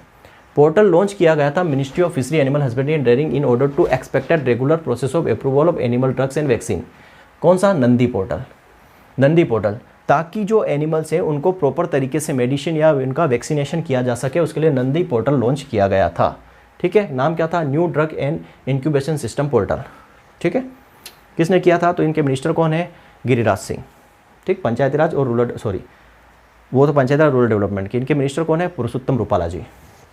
India is the second largest producer of fish and, ये देखना ये most, second largest producer of fish and fresh water fish. Fish और फ्रेश वाटर फिश में इंडिया सेकेंड नंबर पर है। अब फिशरी डाटा है, कुछ डाटा बता रहा हूँ सिर्फ जो इंपॉर्टेंट, जहाँ से पिछली बार क्वेश्चन पूछे गए तो कुछ पढ़ लो। टोटल फिश प्रोडक्शन कितना है, 16.24 million metric tonne, including inland fish भी है इसमें 12.12 मिलियन टन, और मेरीन भी है 4.12 टोटल है। अगर आपसे इनलैंड पूछे तो 12.12। इनलैंड मतलब कि क्या है, इनलैंड मतलब कि ज़मीन पर हमने हैचरी बनाकर पाला है, और मेरीन का मतलब होता है समुद्र में। ठीक, कंट्रीब्यूशन कितना है, जीडीपी 1.4, कंट्रीब्यूशन ऑफ जीईवी कितना, 7.28% है। जीडीपी में कंट्रीब्यूशन कितना है, 7.28% है, किसका, फिशरी का। ठीक है, nodal agency promote the export marine product, तो वो है MPEDA, marine product export development authority, जिसका हेडक्वार्टर का है कोची में है, ये एक्सपोर्ट्स के लिए रिस्पॉन्सिबल है। क्लियर है। अब यहाँ पर फ्रोजन श्रिम्प सबसे ज़्यादा एक्सपोर्ट कौन सी होती है बेटा, सबसे ज़्यादा एक्सपोर्ट होती है बच्चा ये frozen shrimp, largest exporter among the marine product, सबसे ज़्यादा एक्सपोर्ट होती है, ठीक है, 1.66 million metric tonne. Leading state कौन सा है, गुजरात, याद रख लेना। मेरीन फिशरी, मेरीन में समुद्र वाले में बात कर रहे हैं तो गुजरात है। लीडिंग स्टेट इनलैंड, इनलैंड की बात करें तो इसमें है आंध्र प्रदेश, इनलैंड में आंध्र प्रदेश है, मेरीन की बात करो तो गुजरात है। 5 मेजर फिश प्रोड्यूसिंग स्टेट कौन से है, टोटल की बात हो रही है, आंध्र प्रदेश, वेस्ट बंगाल, कर्नाटका, उड़ीसा और Gujarat. World fish centre headquarter कहाँ पर है, वर्ल्ड का मलेशिया में है। Central marine fishery research Kochi Kerala में है। ये सारे इंस्टीट्यूट है जो हम पढ़ चुके हैं पहले। क्लियर है बच्चा। कुछ फिशरी स्टैटिस्टिक्स देख लो, ग्लोबल पोजीशन में क्या है, सेकेंड नंबर फिशरी में, सेकेंड नंबर एक्वाकल्चर में है। कंट्रीब्यूशन जीडीपी 1.24%, ठीक। कंट्रीब्यूशन फिशरी एग्रीकल्चर में कितना है, 7.28%। पर कैपिटा कंजप्शन कितना है, 6.31। और अवेलेबिलिटी कितनी है, अवेलेबिलिटी ज़्यादा है, याद रखना। कंजप्शन कितना हो रहा है, 6.3। और अवेलेबिलिटी फिशरी, अच्छा फिशरी की नहीं दी है, वो तो मीट की थी, ठीक है। कितनी है, 6.31। प्रेजेंट फिश प्रोडक्शन कितना है, ये 16.24 मिलियन टन, इनलैंड का इतना और मेरीन का इतना, ठीक है। कहाँ से लिया गया डाटा, ये लिखा हुआ है यहाँ पे, यहाँ से लिया गया डाटा। और कुछ देख लो, ठीक है बच्चा। इसमें पढ़ाने लायक कुछ ना था, जस्ट मैं बस बोल रहा हूँ, आप सुन रहे हो, है ना। मैं बोल रहा हूँ, आप सुन रहे हो, ताकि एक बार आप सुनो तो आपके दिमाग में आ जाए, है ना। Area under transgenic plant in India. Transgenic plant, सबसे पहला ट्रांसजेनिक प्लांट कौन सा बेटा, टोबैको, 1987 में ट्रांसजेनिक प्लांट। तो एरिया कितना है, 13.05 मिलियन हेक्टेयर एरिया है। इंडिया की रैंक बात करो, जीएम क्रॉप में चौथी रैंक है इंडिया की, ठीक। Largest export agriculture commodity in terms of value, तो मेरीन प्रोडक्ट सबसे ज़्यादा हम करते हैं export. In terms of value की बात हो रही है, in terms of value marine product, ठीक है। तो एक्सपर्ट वाला मामला अब आपका आने वाला है। सबसे ज़्यादा क्या करते हैं अपन, मेरीन प्रोडक्ट, उसके बाद नॉन बासमती राइस, उसके बाद शुगर, उसके बाद बासमती राइस। हाईएस्ट एक्सपोर्ट किसका करते हैं, ये देखो हाईएस्ट एक्सपोर्ट, सब हाईएस्ट एक्सपोर्ट में हम करते हैं सीरियल का। इसमें बासमती राइस और नॉन बासमती राइस दोनों आ जाएगा, फिर आ जाएगा मेरीन प्रोडक्ट, फिर आ जाएगा शुगर। हाईएस्ट इंपोर्ट सबसे ज़्यादा हम क्या मंगवाते हैं, वेजिटेबल ऑयल मंगवाते हैं, फिर फ्रेश फ्रूट मंगवाते हैं और फिर पल्सेस मंगवाते हैं। तो ये सारा आपका यहाँ पर डाटा है, ठीक है। Portal and mobile app launch by the union ministry of agriculture and farmers welfare for the seed traceability. ये साथी योजना याद रखना, ये अभी एमपी में पटवारी वगैरह में इनमें अक्सर पूछी गई है साथी योजना। फुल फॉर्म पूछा गया है इसका, seed traceability authentication and holistic inventory. 22 अप्रैल 2023 को ये लॉन्च हुई है। तो ये करंट अफेयर्स में एमपी में पटवारी वगैरह में क्वेश्चन में अक्सर पूछी गई है। ये किससे रिलेटेड है, फार्मर वेलफेयर से रिलेटेड है, याद रखना है। फार्मर से साथी योजना किससे संबंधित है, तो फार्मर से संबंधित है, उसका फुल फॉर्म, ये दो चीज़ पूछी गई है। कब लॉन्च हुई है, 22 अप्रैल 2023 को, ठीक है बच्चा। और क्या है, जलदूत। जलदूत ये लॉन्च किसने की ऐप, ये ministry of rural development and Panchayati Raj, इतना याद रखना। जलदूत किसने ऐप जो है, जलदूत ऐप जो है वो किसने रिलीज़ की है, तो मिनिस्ट्री ऑफ रूरल डेवलपमेंट पंचायती राज। क्या काम करती है, तो बस वो आपको क्या बताएगी यहाँ पर, open well twice in a year, pre monsoon and post monsoon का डाटा ये देगी। फिर आपको यहाँ पर मिलेगा नेक्स्ट, ये छोड़ देना यार, यहाँ पे कोई मतलब नहीं है। India's first carbon natural farm, Aluva छोड़ देना, ये भी इतना डीप में नहीं पूछा जाएगा आपको। हाँ ये देखना आपको, winner of 2023 world food price. 2023 का वर्ल्ड फूड प्राइस किसको दिया है, तो हैदी कुन, यूएसए के जो है हैदी कुन को दिया गया यूएसए के। 2022 में किसको दिया गया था वर्ल्ड फूड प्राइस, तो सिंथिया रोजेनबर्ग को दिया गया था।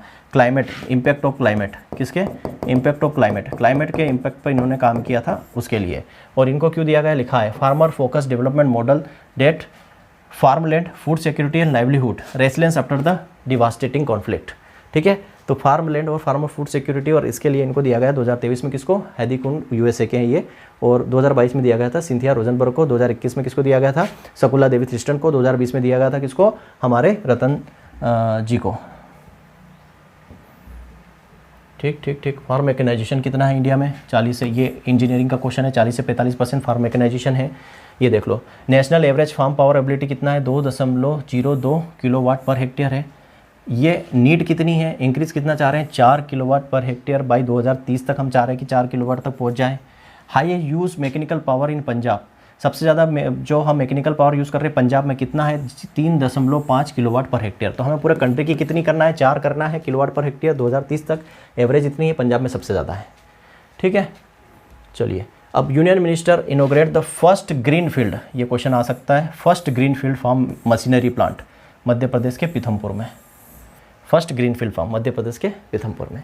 India's electricity consumption in agriculture, कितना है इलेक्ट्रिसिटी कंजप्शन? 215 गीगावाट साल की इलेक्ट्रिसिटी एग्रीकल्चर के अंदर। Electricity generation from renewable during 2022 17.2 lakh gigawatt per hour. Private investment कितना है एग्रीकल्चर में? 9.3%। प्राइवेट इन्वेस्टमेंट कितना है? 9.3%।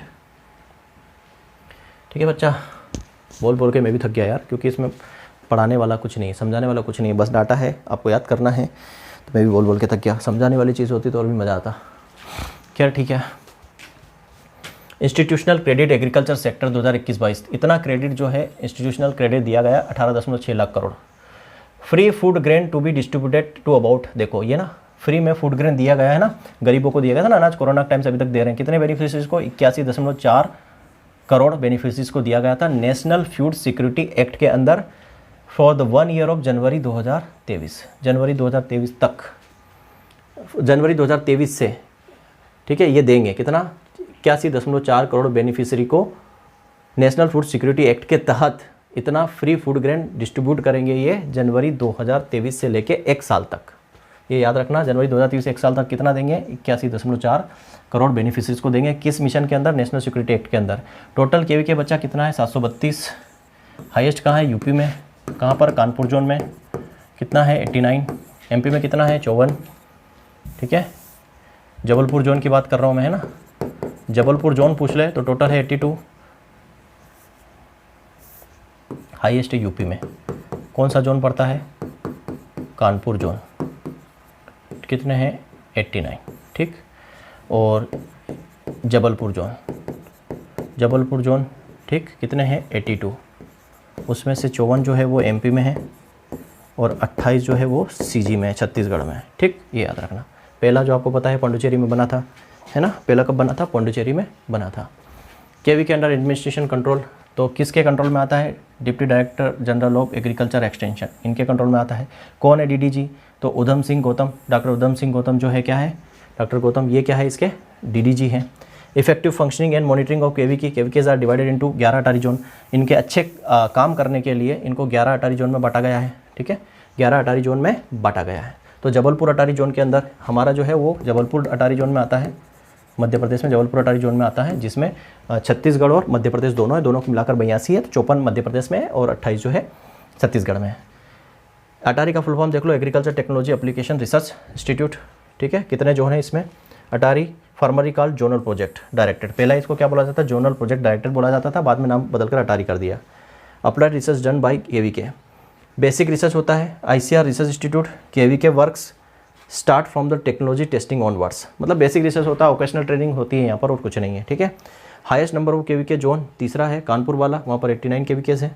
सबसे कम कहाँ पर है केवीकेस? तो वो है 7वें जोन में, कहाँ पर? 12 पानी, वहाँ पर 43 केवीकेस है। ठीक, सबसे ज़्यादा कहाँ है? सबसे कम कहाँ है? एमपी में कहाँ है? सब ले लिया हमने। और आईसीआर को 100% फंडिंग कौन करता है? यो केवीके को 100% फंडिंग आईसीआर द्वारा किया जाता है। न्यूट्री गार्डन एंड पोषण थाली वर pilot tested in KVK Madhya Pradesh. देखा, मध्य प्रदेश का पूरा डाटा तो ले आया भाई मैं इसमें, ना, मध्य प्रदेश का सारा डाटा इसी के अंदर है। बाकी तो आप रिसर्च इंस्टीट्यूट वगैरह कहाँ है एमपी में, ये है ना, गन्ने का कहाँ है? नरसिंह भुवानी नरसिंह बुक में, ये सब आपको जीके वाली बुक में मिल जाएंगे। ठीक है, और मैंने पीडीएफ शेयर करी, उसमें भी है। तो न्यूट्री गार्डन और पोषण थाली ये पायलट टेस्टिंग केवीके के अंदर चल रहा है मध्य प्रदेश और छत्तीसगढ़ के अंदर। ठीक, पायलट। ये बच्चा कुछ स्कीम्स हैं। Bio input resource centre, 10,000 bio input resource centre will be set up creating national level distribution micro fertiliser and pesticide functioning. 10,000 का टारगेट रखा है। 1 करोड़ फार्मर इसमें जो है नेचुरल फार्मिंग के काम करेगा। 1 करोड़ फार्मर जो है फैसिलिटेट होंगे, उनको सुविधा मिलेगी नेचुरल फार्मिंग के लिए। ठीक है, फिर है MISHTI mangrove initiative and shore line habitat and tangible income, देख लेना इसको। अमृत धरोहर 2023-24 से 25-26 तक चलेगा। अमृत धरोहर क्या है इसके अंदर देख लेना, थक गया हूँ बेटा मैं अब। गोवर्धन है, galvanising organic bio agro resources schemes. ठीक है, 500 new waste to wealth plant, 200 लगाएंगे ये गोबर गैस, कंप्रेस्ड बायो गोबर gas. 300 community and cluster based plant लगाएंगे। और कितना यहाँ पर खर्चा होगा? 10 करोड़ का। ठीक, ये आत्मनिर्भर क्लीन प्लांट प्रोग्राम, ये सब नई स्कीम है। न्यू सब स्कीम फॉर पीएम मत्स्य संपदा योजना, तो मत्स्य 6 करोड़ रुपए इसके लिए अलॉट किए गए हैं। अब कुछ किसान ऐप है, मोबाइल फार्मर्स ऐप है, जैसे किसान सुविधा, इफ्को किसान एग्रीकल्चर, RML फार्मर, कृषि मित्र, पूसा कृषि, एग्री ऐप, क्रॉप इंश्योरेंस, खेती बाड़ी, है ना, इनको अंदर देख लेना, एग्रीकल्चर मार्केट। और बच्चा ये सब है आपके रेफरेंस, ठीक है, ये सब क्या है आपके रेफरेंस है। और जो मैंने आपको MP बोला ना, MP कहाँ से पढ़ना, तो MP GK की बुक में से पढ़ लेना बेटा, है ना, नई वाली बुक जो है उसमें सारा डाटा भी मिल जाएगा आपको और सारे रिसर्च इंस्टीट्यूट भी मिल जाएंगे, वहाँ से पढ़ लेना। एक PDF मैंने शेयर की है, उसमें करेक्शन था क्या कि जो MP को कृषि कर्मण अवार्ड जो है 7 बार मिला है, वहाँ पर 6 बार लिखा था, 7 बार मिला है, बाकी सब कुछ ठीक है। और आपको GI टैग मैंने MP के करवा दिए थे एक लेक्चर में, और ये करंट अफेयर जितना भी है इसकी PDF में थोड़ा सा करेक्ट जो करके है उसको आपको भेज दूँगा, ठीक है बच्चा। तो ये REO की क्लास की हमारी लास्ट क्लास है बच्चा आज। आई होप आप सबका पेपर सब अच्छा जाए, और यही मैं आशा करूँगा कि सब लोग सिलेक्ट हो, है ना, सब अच्छा करें और थोड़ा सा अवेयर रहना, घोटाला वगैरह ना हो, है ना। और बड़ी मुश्किल से वैकेंसी आती है। और दूसरी चीज़ ये है कि भूल मत जाना यार बच्चा, है ना, कि काम हो गया सर से अब कोई मतलब नहीं है, हमने तो पढ़ लिया, पास हो गए, सिलेक्शन हो गया, तो सर को छोड़ दें, भूल जाएं, भूलना नहीं है ना। तो अगर आप चाहो, है ना, आपकी मर्ज़ी कि सर हमारा सिलेक्शन हुआ है, आपका उसमें बहुत बड़ा कंट्रीब्यूशन रहा है, मैं किसी का सिलेक्शन नहीं करवा सकता, लेकिन आपको लगता है कि मेरा उसमें कंट्रीब्यूशन है, मैंने मेहनत की है और आपने भी उतनी ही मेहनत की है, तो आप जो है सिलेक्ट होने के बाद या आपके एग्ज़ाम देने के बाद, चाहे अच्छे नंबर आए या नहीं आए, आप मेरे साथ शेयर ज़रूर करना टेलीग्राम पर, या मेरा जो पर्सनल व्हाट्सअप नंबर है ना, जो मेरा पर्सनल व्हाट्सअप नंबर है, आप इस पर मुझे शेयर कर सकते हो कि सर मेरे इतने मार्क्स आए हैं और आगे भी हम पढ़ाएंगे, है ना, आगे भी। अभी पूरा AFO में फ्री पढ़ाऊँगा, UP के लिए मैं AGTA पूरा फ्री पढ़ाऊँगा, ठीक है। तो आगे भी मैं पढ़ाता रहूँगा, आप बने रहें, आपका सहयोग, आपसे सपोर्ट से मैं इतना आगे पहुँचाऊँ, और आगे भी तो बढ़ना है, क्योंकि सीखने की कोई सीमा नहीं होती और आगे बढ़ते रहने की भी कोई सीमा नहीं होती। तो जो भी आपका रिज़ल्ट रहे, है ना, जो भी आपके नंबर्स रहे, मेरे साथ शेयर ज़रूर करना, है ना, क्योंकि मुझे भी अच्छा लगेगा, नहीं तो मुझे ऐसा लगेगा कि काम हो गया और बच्चे निकल लिए, किसी ने मुझसे पूछा भी नहीं। तो अगर आपको लगता है कि आपके सिलेक्शन में मेरा कुछ योगदान है ना, क्योंकि मेरे इसमें बच्चे कुछ पेड कोर्स में भी ले लिए थे मैंने मना करने के बाद, वो भी हैं, और आप लोग भी हो, सारे मेरे बच्चे हैं। आपने कहीं से पेड कोर्स भी ख़रीदा होगा, तो हो सकता है यार, मार्केट है, आपसे फ़ोन करके बोला जाए, कहीं आप टॉप कर दो, आपकी रैंक आ जाए, तो आपको फ़ोन करके बुला लिया जाएगा कि आ जाओ बच्चों, आप हमारे यहाँ से कोर्स लिए थे, पढ़े थे ये, तो क्योंकि सुबह इस बात है, बच्चे 10 जगह से कोर्स लेते हैं। लेकिन अगर आपको लगे कि नहीं है, सर का योगदान ज़्यादा है हमारे सिलेक्शन में, तो मुझे कांटेक्ट ज़रूर करना, बताना, बाकी आपकी मर्ज़ी है ना। मैं किसी को फ़ोन नहीं करूँगा या फोर्सफुली किसी को नहीं बोलूँगा, क्योंकि मैंने मेरा काम कर दिया है, अब आपका काम है ना, जो आपको करना है, ठीक है बच्चा। एग्ज़ाम के बाद थोड़ा सा रिव्यू करेंगे हम एग्ज़ाम का, कट ऑफ्स के बारे में बात करेंगे, लेकिन कट ऑफ्स के लिए पहले आपको एक काम करना पड़ेगा, तभी कट ऑफ बताऊँगा, नहीं तो मैं कट ऑफ के फेवर में नहीं हूँ। तो उसके एग्ज़ाम के बाद हम बात करेंगे, ठीक है। मिलते हैं नेक्स्ट लेक्चर में। Thank you very much. जय हिंद, जय भारत।